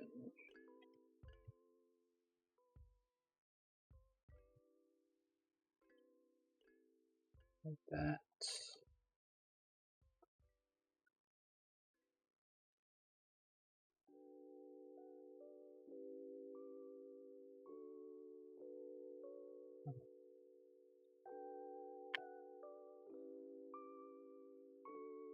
So 11 plus 6 times 16 plus 20 equals 292. That's what we're looking for there. Here. This.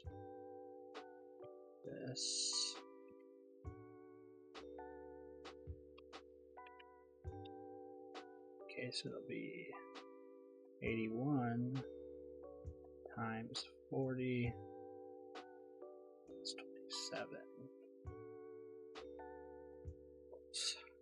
3, 2, 6, 7.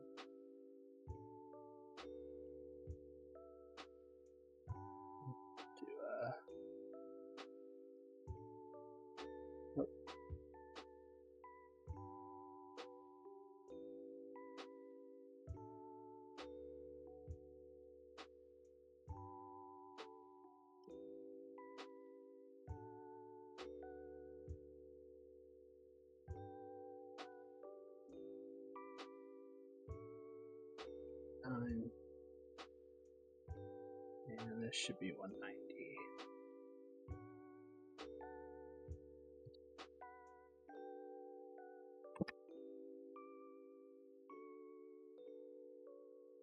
Okay, so this should build.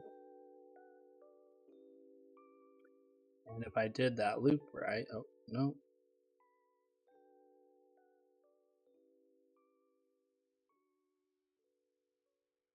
Why did it fail? No method found.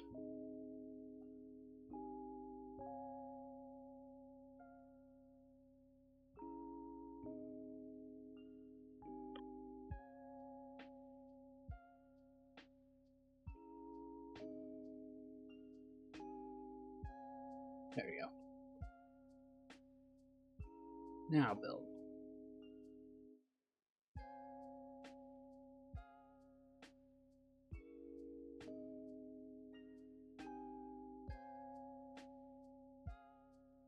Close this. Run unit test. Nice. Okay. So I think I have evaluate, right? Which means hopefully I have is possible, right? So let's add a test for is possible.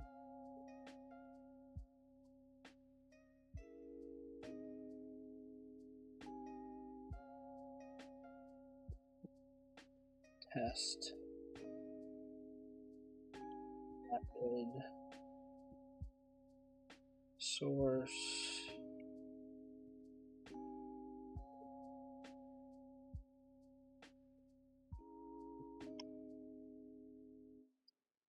test cases.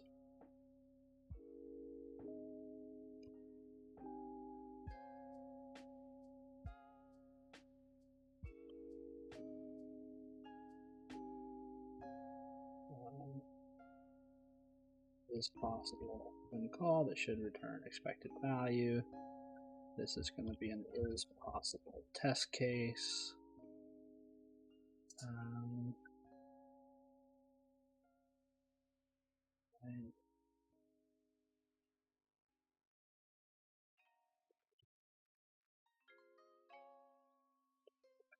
In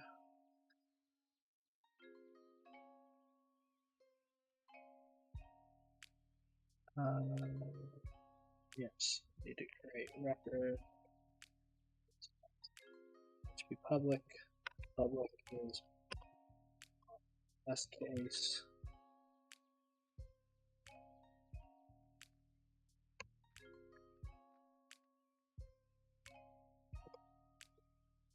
Then it's going to have target numbers and then just a true or false.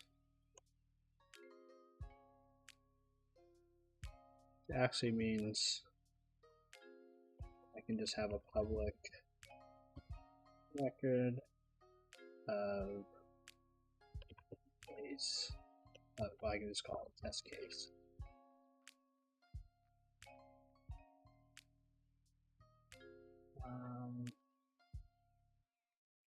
And I can just say case.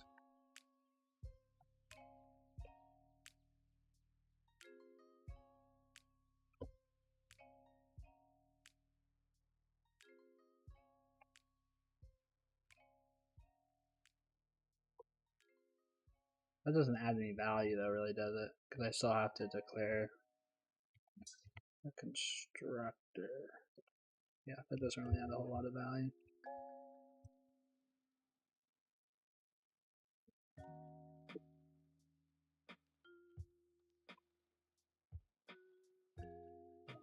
Yeah, and then this should just be Boolean. Bool.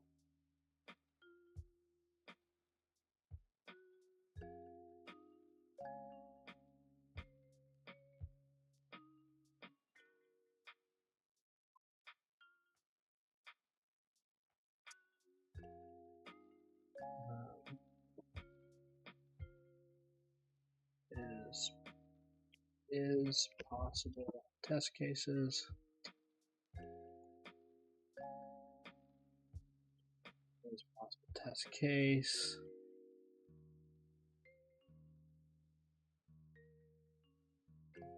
It's just going to be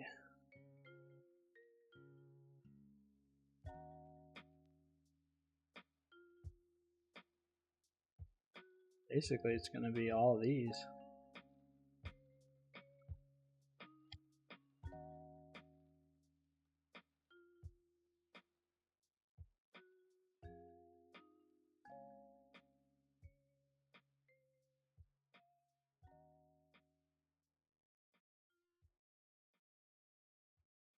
Control Alt yield. Like lambda. Then we just need to know be true. We also need to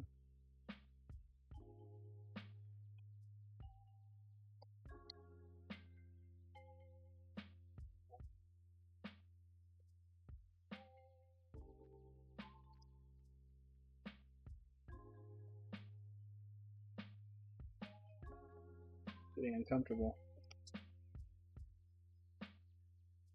Getting too long.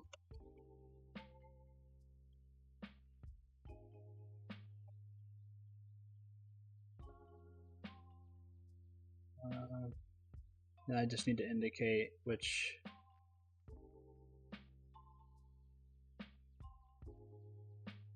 only 3. So this one's true. This one's true.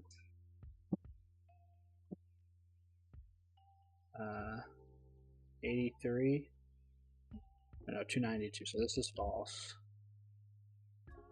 This is true. And the rest are false.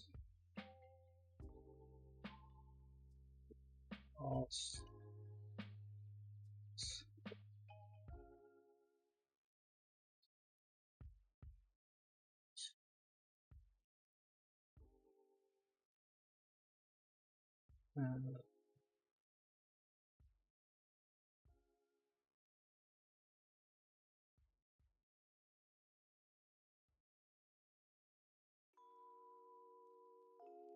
Okay. Now let's see if it is possible.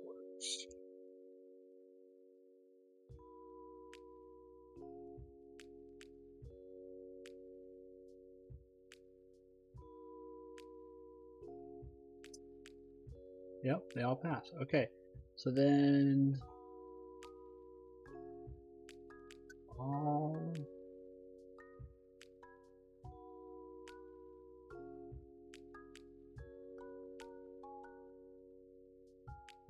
but I need to be able to get the test value back, so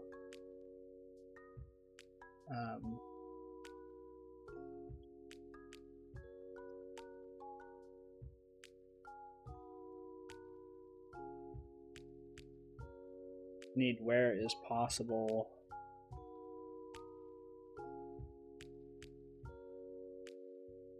So this one,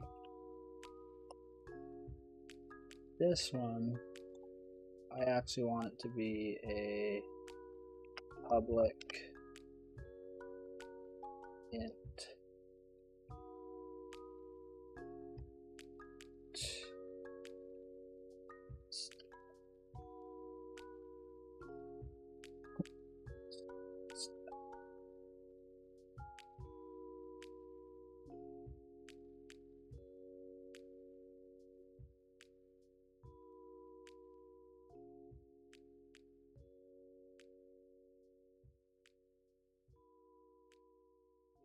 It just means if I try to set it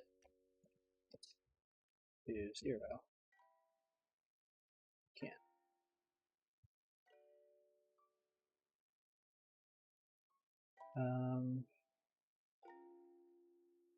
Yeah. So I can say var. Actually, I could just say var result equals a new puzzle parser dot parse input, and then I can say dot where e dot is possible dot sum e dot test value that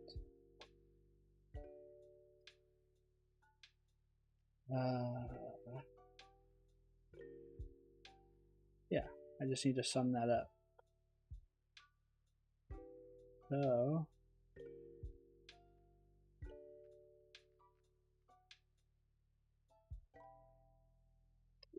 sum of possible, the sum of the test values of possible equations is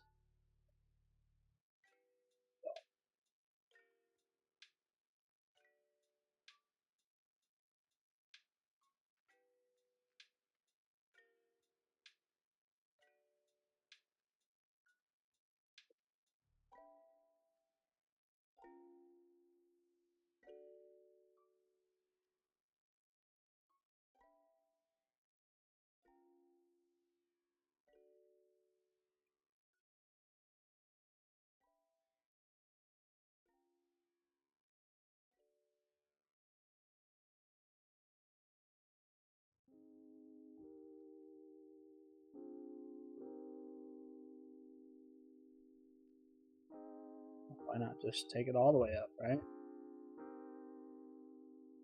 Why not just, hell, make it into an expression body?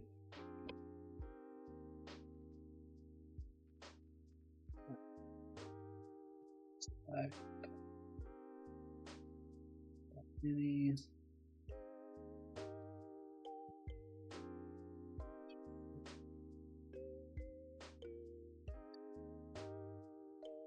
okay.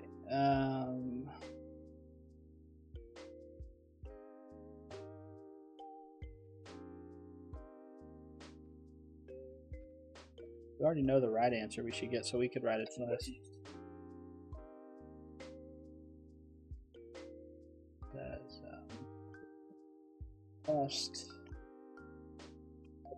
based task solution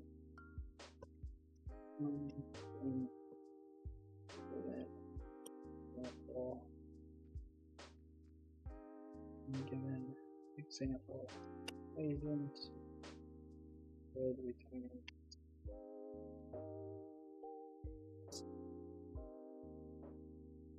result equals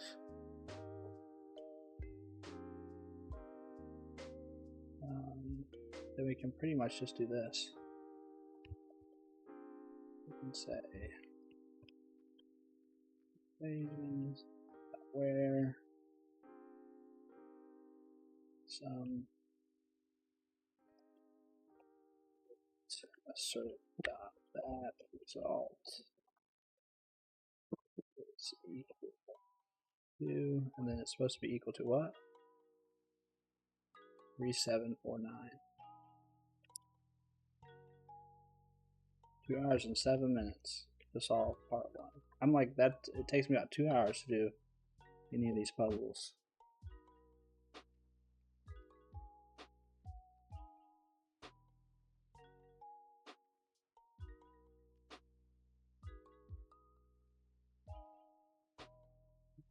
Okay. I feel pretty confident that I have the solution for part 1.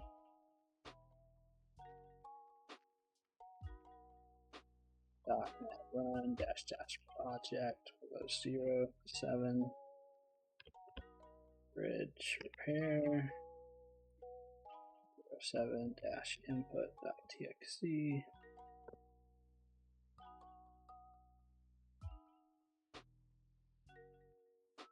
Oh, damn it.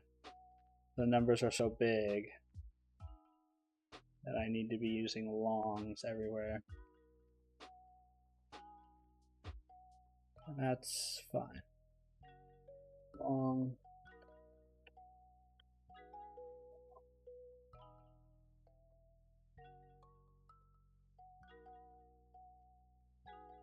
Need to be longs.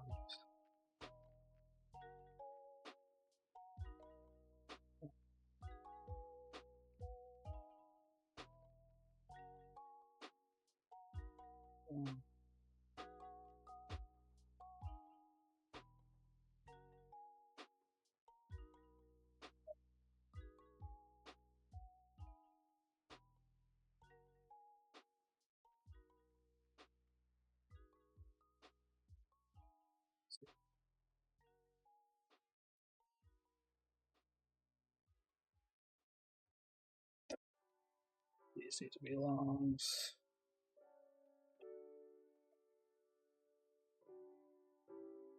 This gives this, I have to do this one, seems like once on every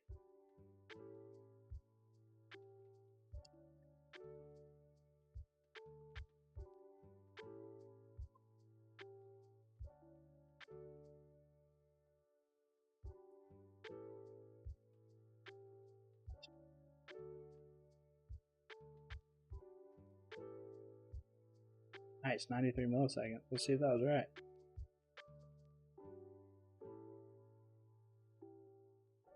Yay! Oh man, it does not feel good to solve part 1 and then now you're just faced with part 2.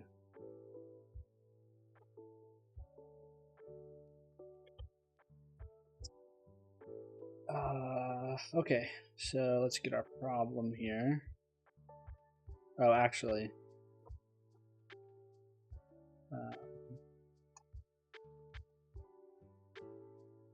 let's add a test here for private async task, return to string array. Actually, it's going to return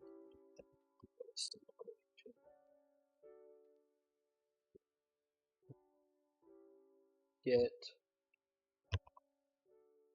full equation.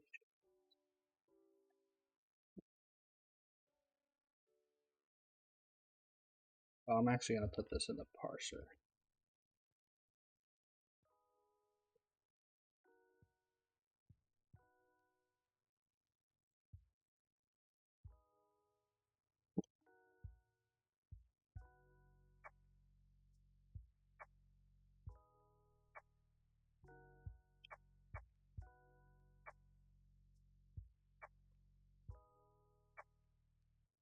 That's from here.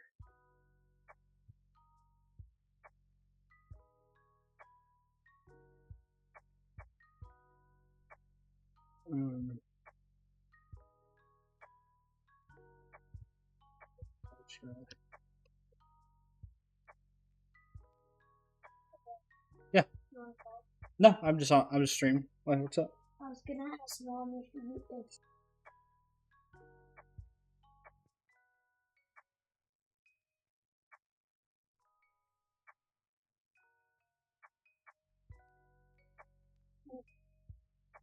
Okay. Let's do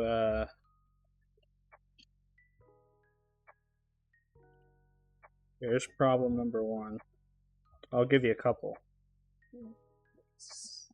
Problem number 2. Do 4 of them. Problem number 3. Problem number 4.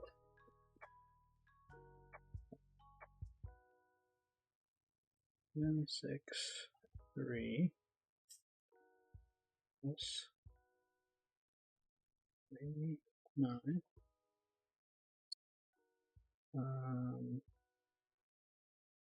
28 minus 17.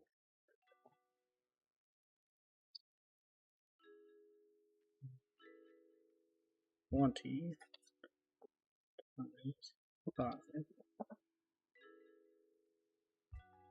And then 2 divided by, 12. Is that how you do that? what? 12 divided by 2. I did divide by. You don't know how to divide by? No, this is not how I do it. Oh, you can change it then. Yeah. Yeah, you can change it up. However you guys put it in the format. That's fine.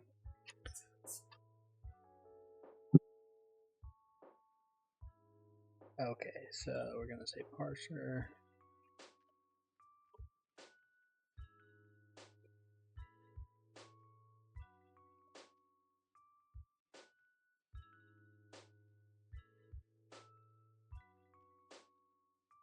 Paste.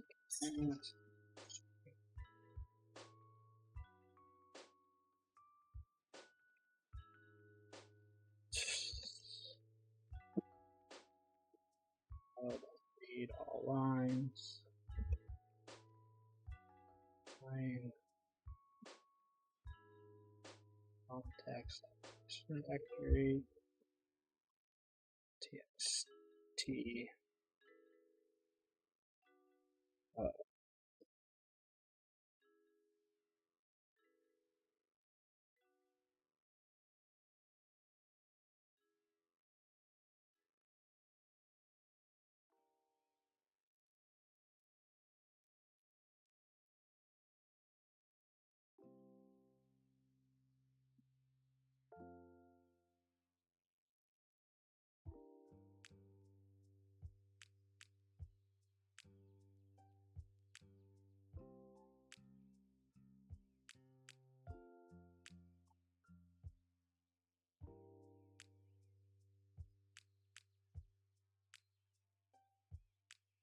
Okay, now let's add to our problem.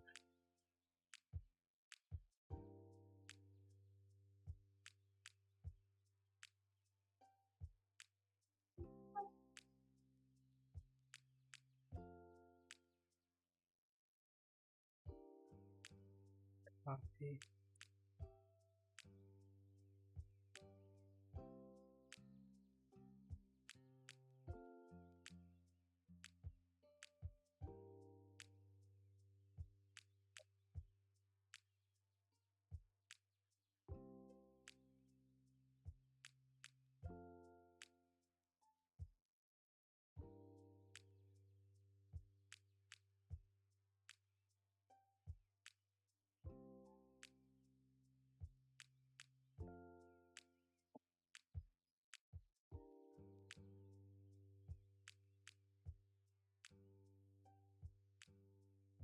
Yeah.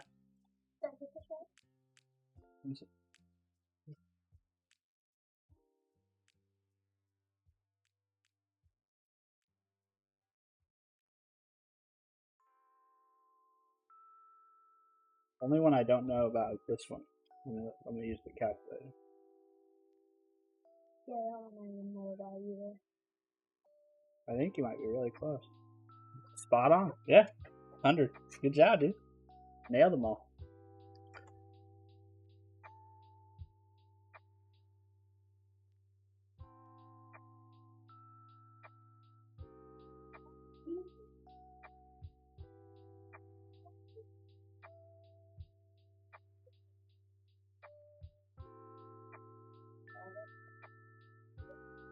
Okay. I think they just basically threw another operator into the mix, aside from just adding and subtracting. The engineers seem concerned. The total calibration result you gave them is nowhere close to being within safety tolerances. Just then you spot a mistake. Some well-hidden elephants are holding a third type of operator. The concatenation operator combines the digits from its left and right inputs into a single number. For example, 12345 would become 12345. All operators are still evaluated left to right. Now, apart from 3 equations that could be made true using only addition multiplication. The above example has 3 more equations that can be made true by inserting operators.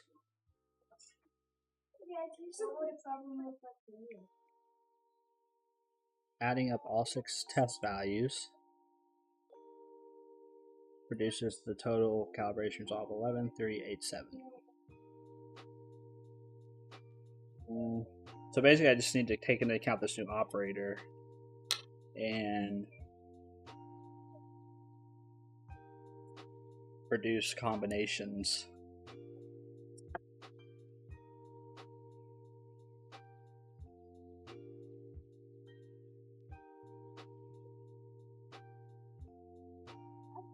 Get possible operator configurations.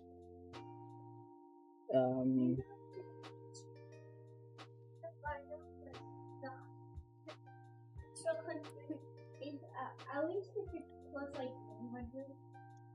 But if it's 100 and it's like 200 or 300, I'm fine with that. Just don't go past 300, okay? So in my mind, I'm thinking it's as simple as if current operator is multiplication, config I config j equals this guy.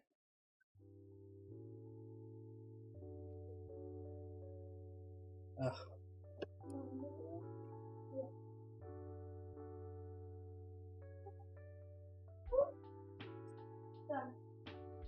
I mean, there's something saying I have to use double pipe. I can just use a single pipe if I want. It's not going to hurt anything.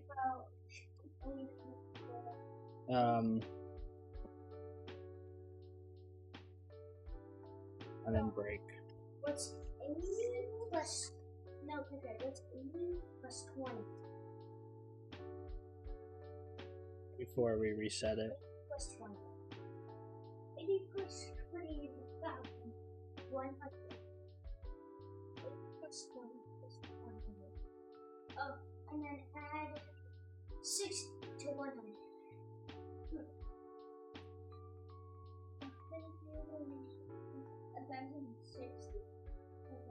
It's 136.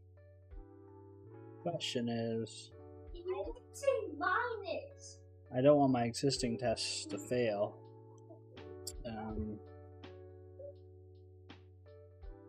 So I only want to include this operator.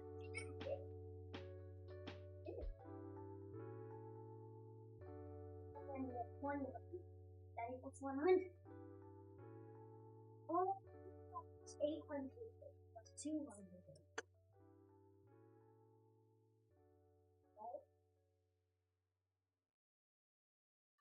Okay.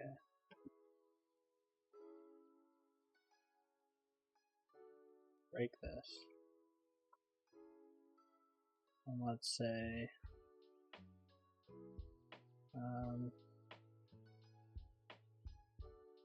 ops, ops.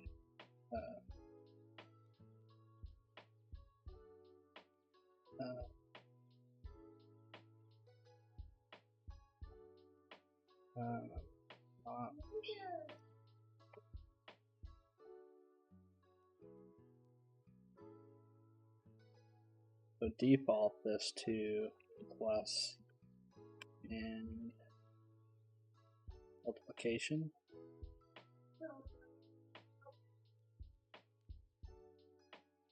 Oh, I can't do that. So that's a null r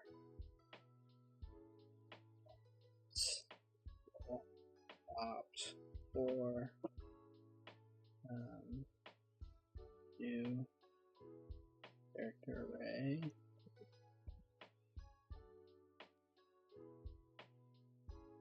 Plus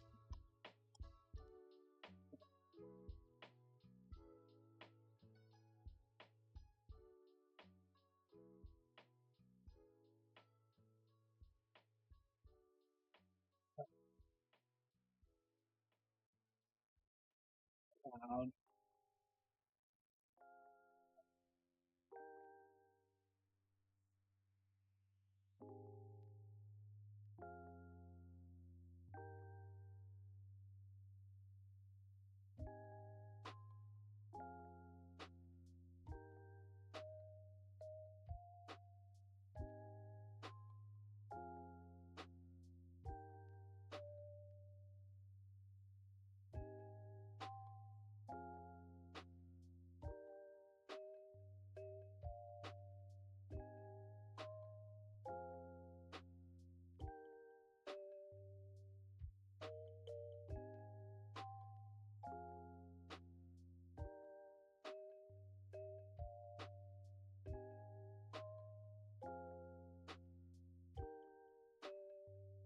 So let's just do a list of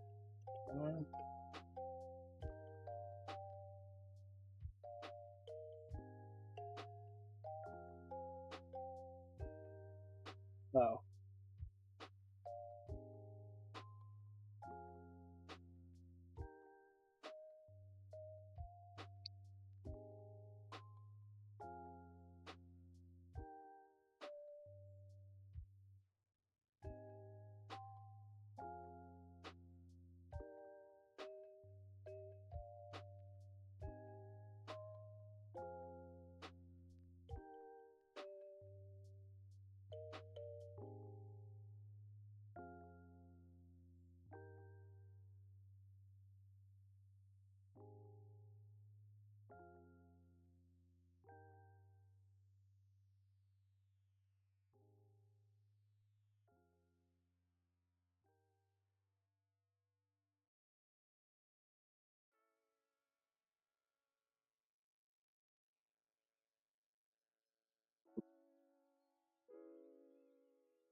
Just allow operator equals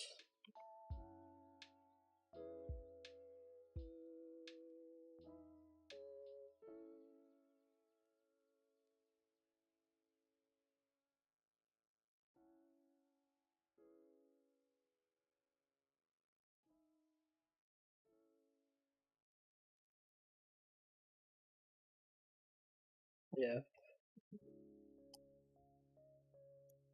ops off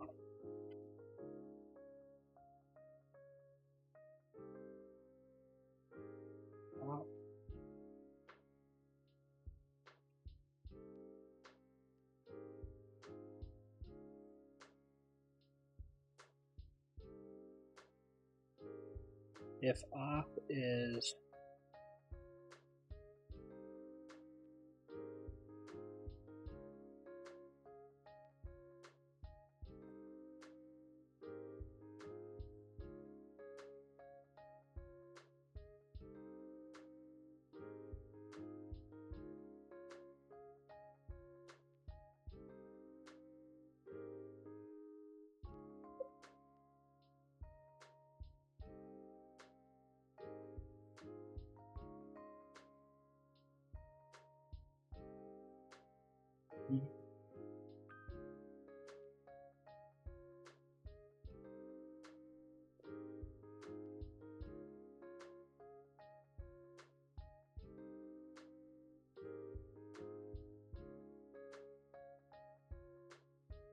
or R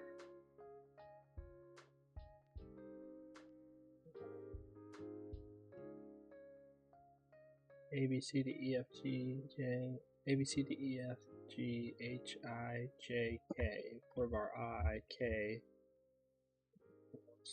0 K less than allowed operator stop length K plus plus R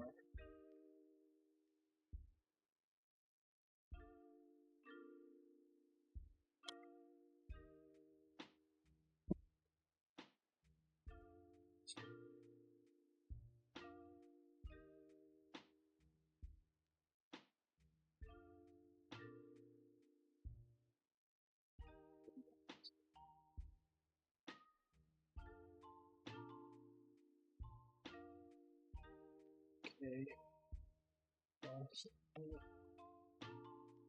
Then we can say if current operator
otherwise we set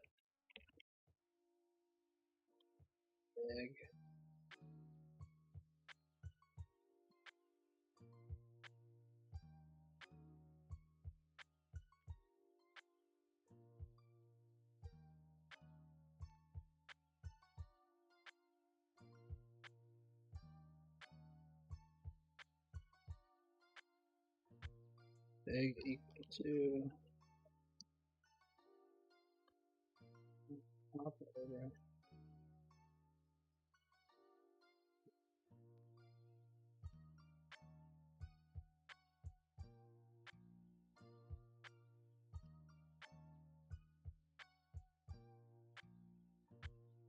Yeah, it's day. Oh, sorry. Just noticed you in the chat. Yeah, it's day 7. Yeah, day 7. I'm a turtle at these things.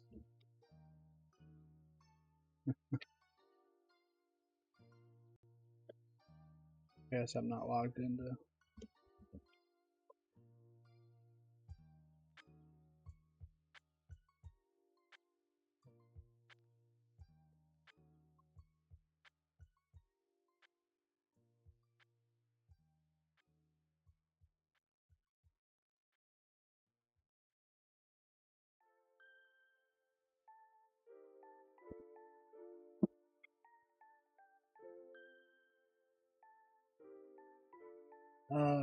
let's see.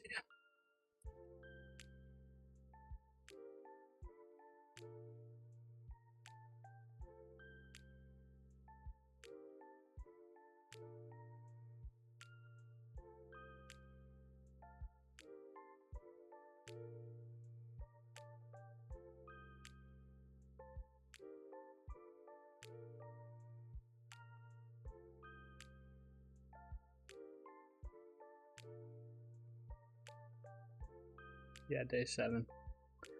Okay, what was I thinking? Oh. I'm just trying to allow for other operators, so...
Okay, I'm going to come back to this idea.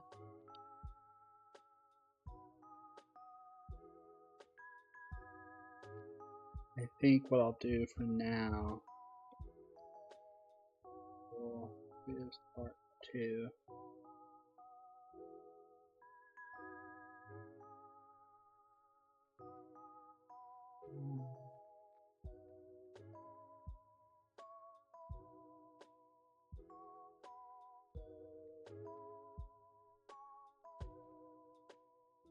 Back to this now. Remove this.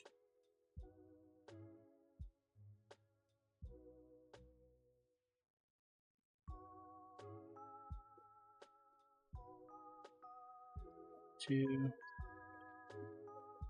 and current operator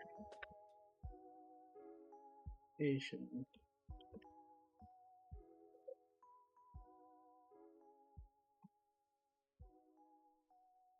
Single pipe.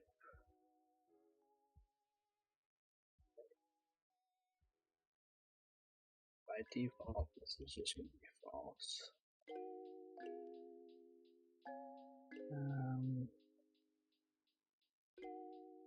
I have to pass that down. So this is going to take a bool.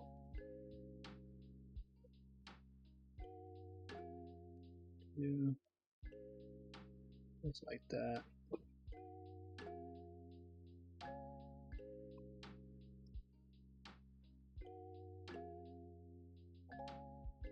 Okay, and then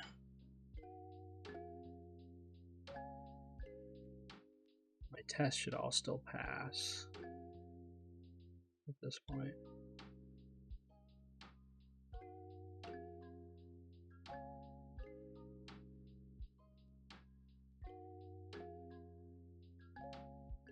Yep, okay. The only difference now is the only visible difference now is I should have some new cases.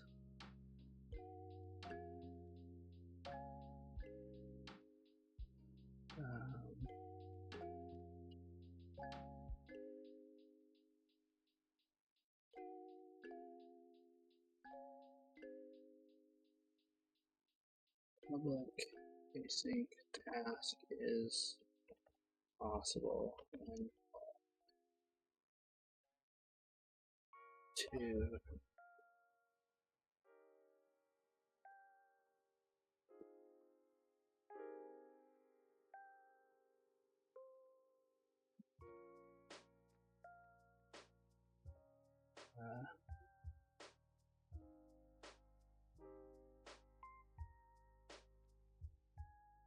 So these three now return true.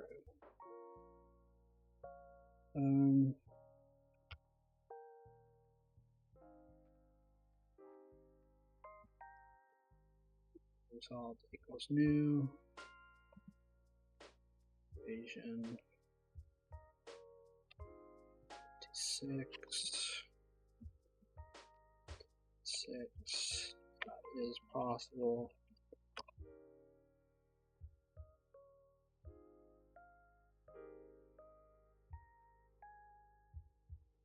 And wait, start that result is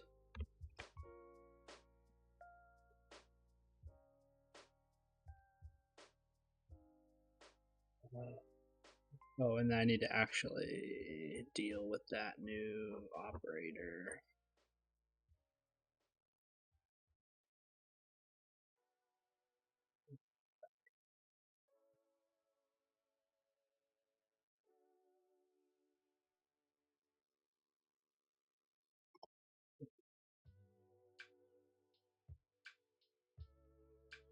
Application.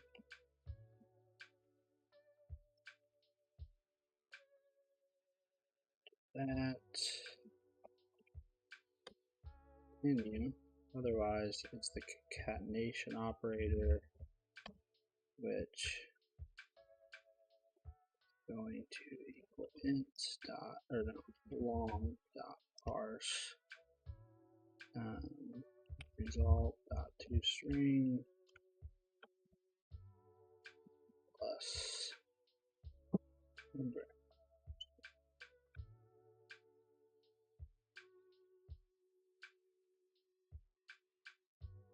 Okay. Okay.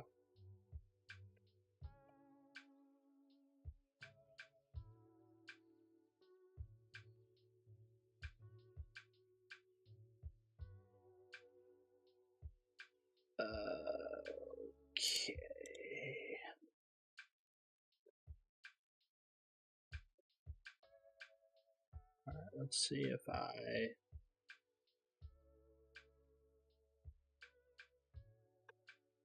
get away with just doing that much work.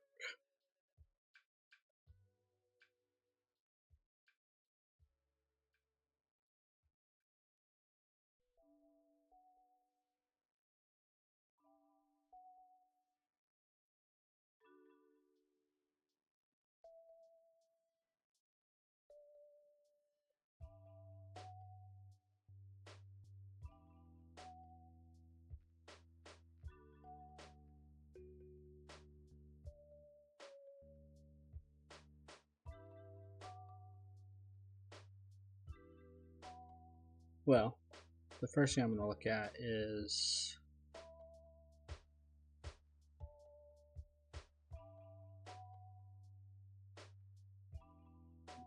I'm going to look at is this guy.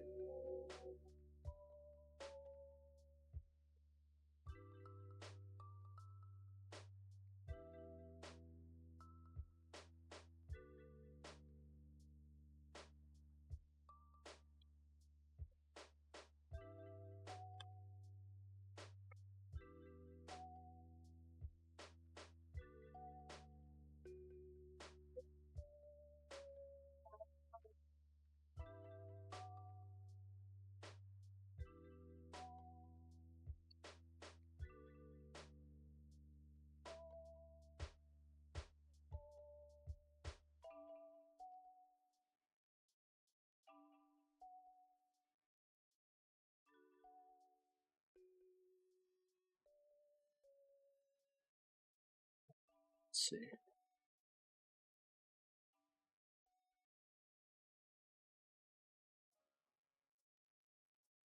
Oh.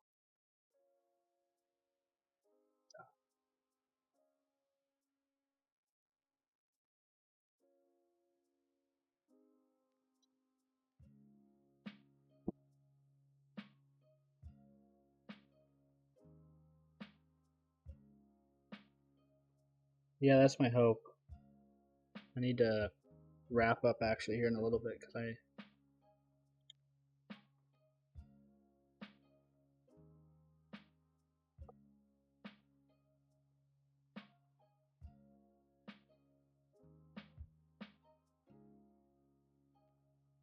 Oh.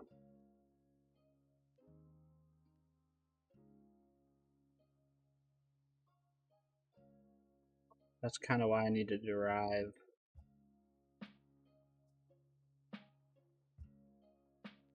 To get it working, but then I'm going to need to come back and.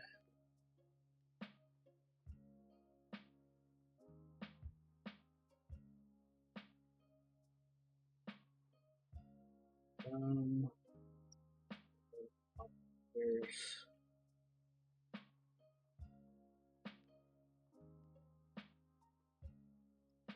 Or no operators.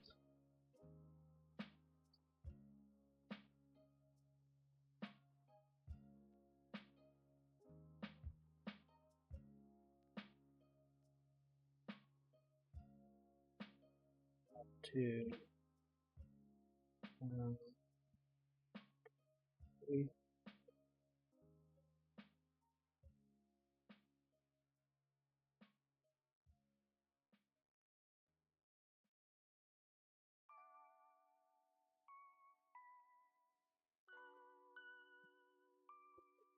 Possible.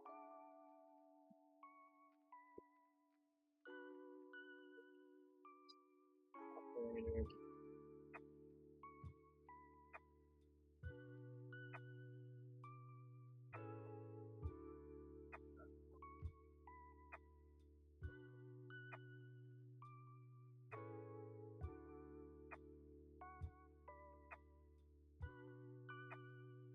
Okay, yeah, that worked. Okay, so let's add one more. Let's add the other 2.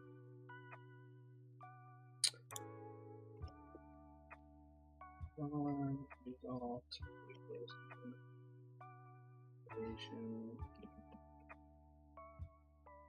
Possible.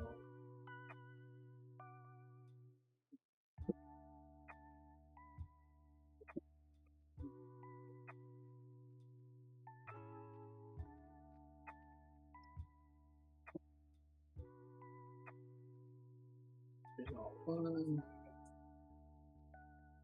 2.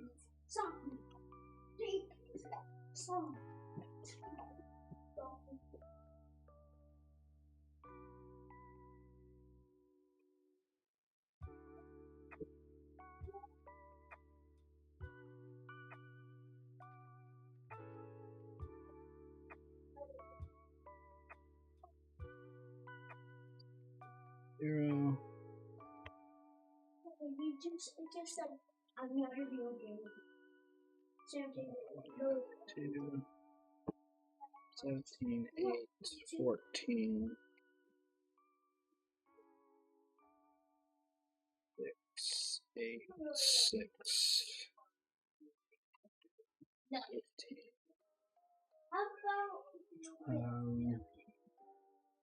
This is another to do make data.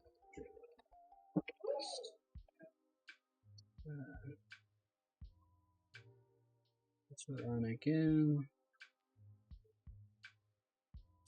Okay, cool. So feel pretty good about that. Let's try to run that against our test input.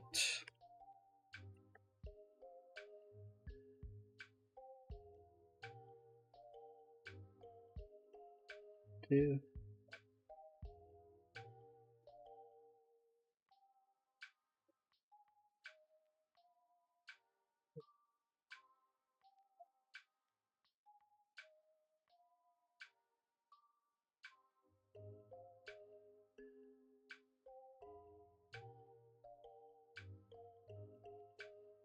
That's a big number.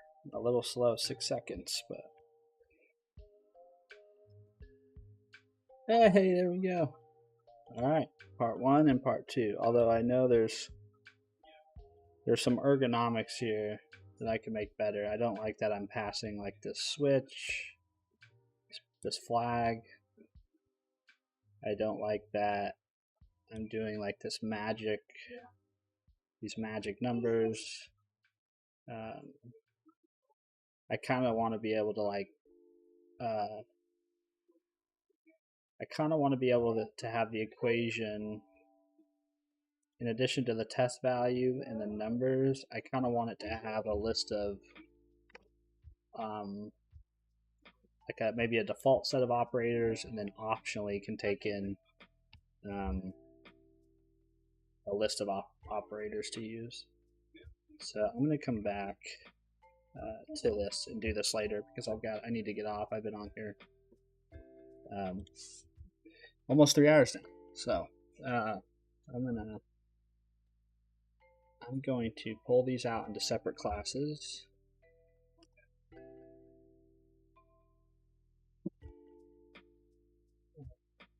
All this bridge repair.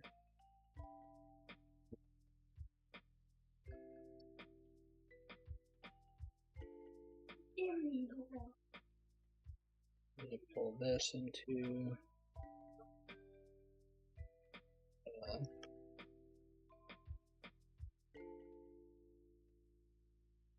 there's also a bunch of methods in this equation class that I can make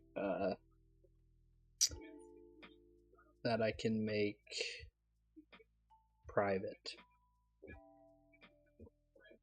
It's really only this class that is possible, and then the test value that need to be part of the public API, honestly. Mr. May. Maybe the evaluate method, because you'd want to be able to have maybe you want to be able to access that on individual. But yeah, those can definitely do look at what it should be. I can bring this into its own.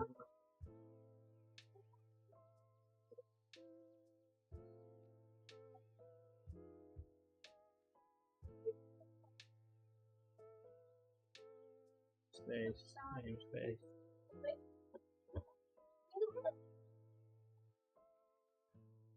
Okay, cool. Oh, and then I'm gonna update the README. No,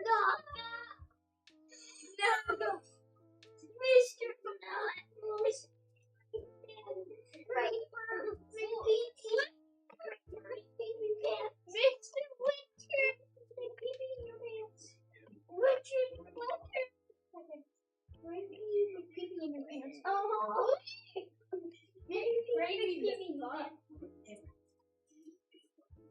This is gonna be bridge repair.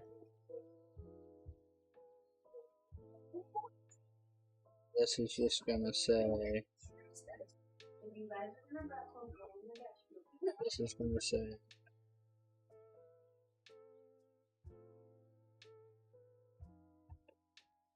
Not perfect or pretty, but good. Okay, you want to guess back to whistle? No.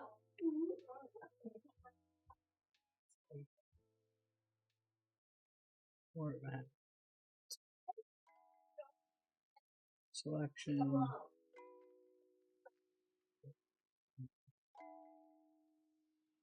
I should have a.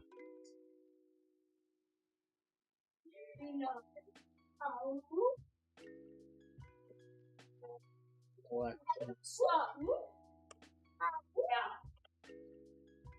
If you are going to rest.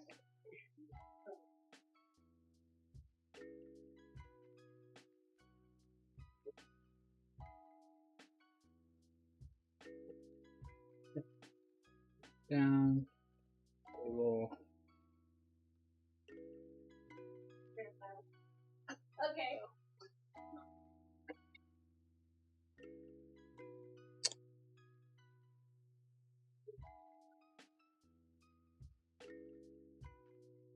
That's how I make the table look pretty. We'll do it manually.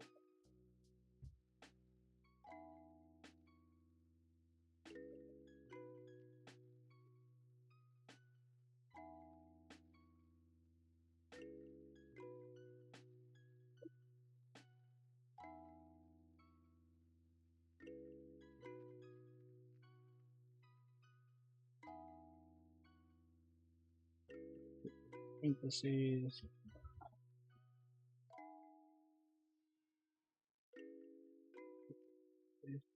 No, this should be the bracket.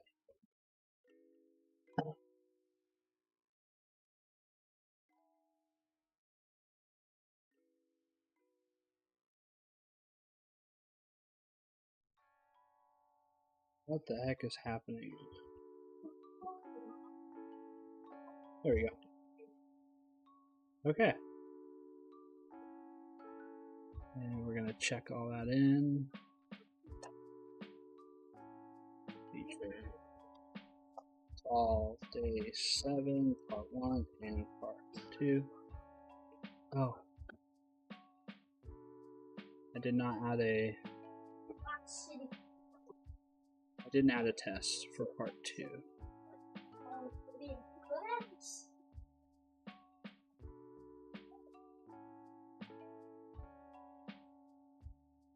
Solution part 2.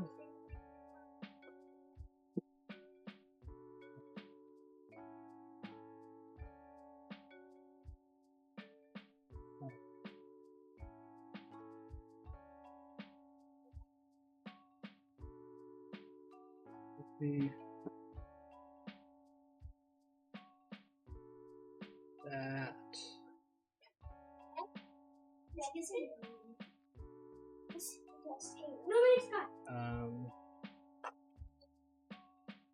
That solution part 2. Sample.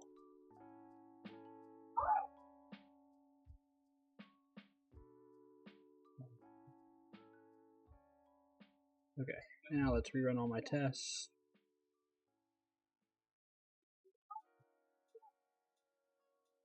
Run tests.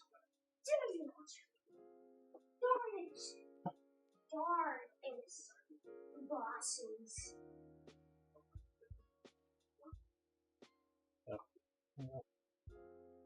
That's why Boolean flags are not the greatest.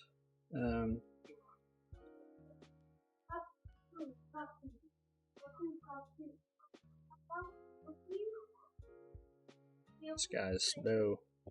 Okay, cool. Now I can commit it all. Oh.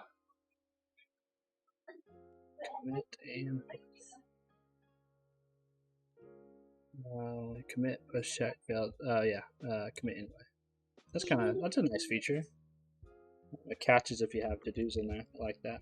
Okay, I'm done. That's gonna do it for me. I will see you guys for day 8. So I actually done before the next one came out. That's the first time that's happened. Yeah, so I'm out of here.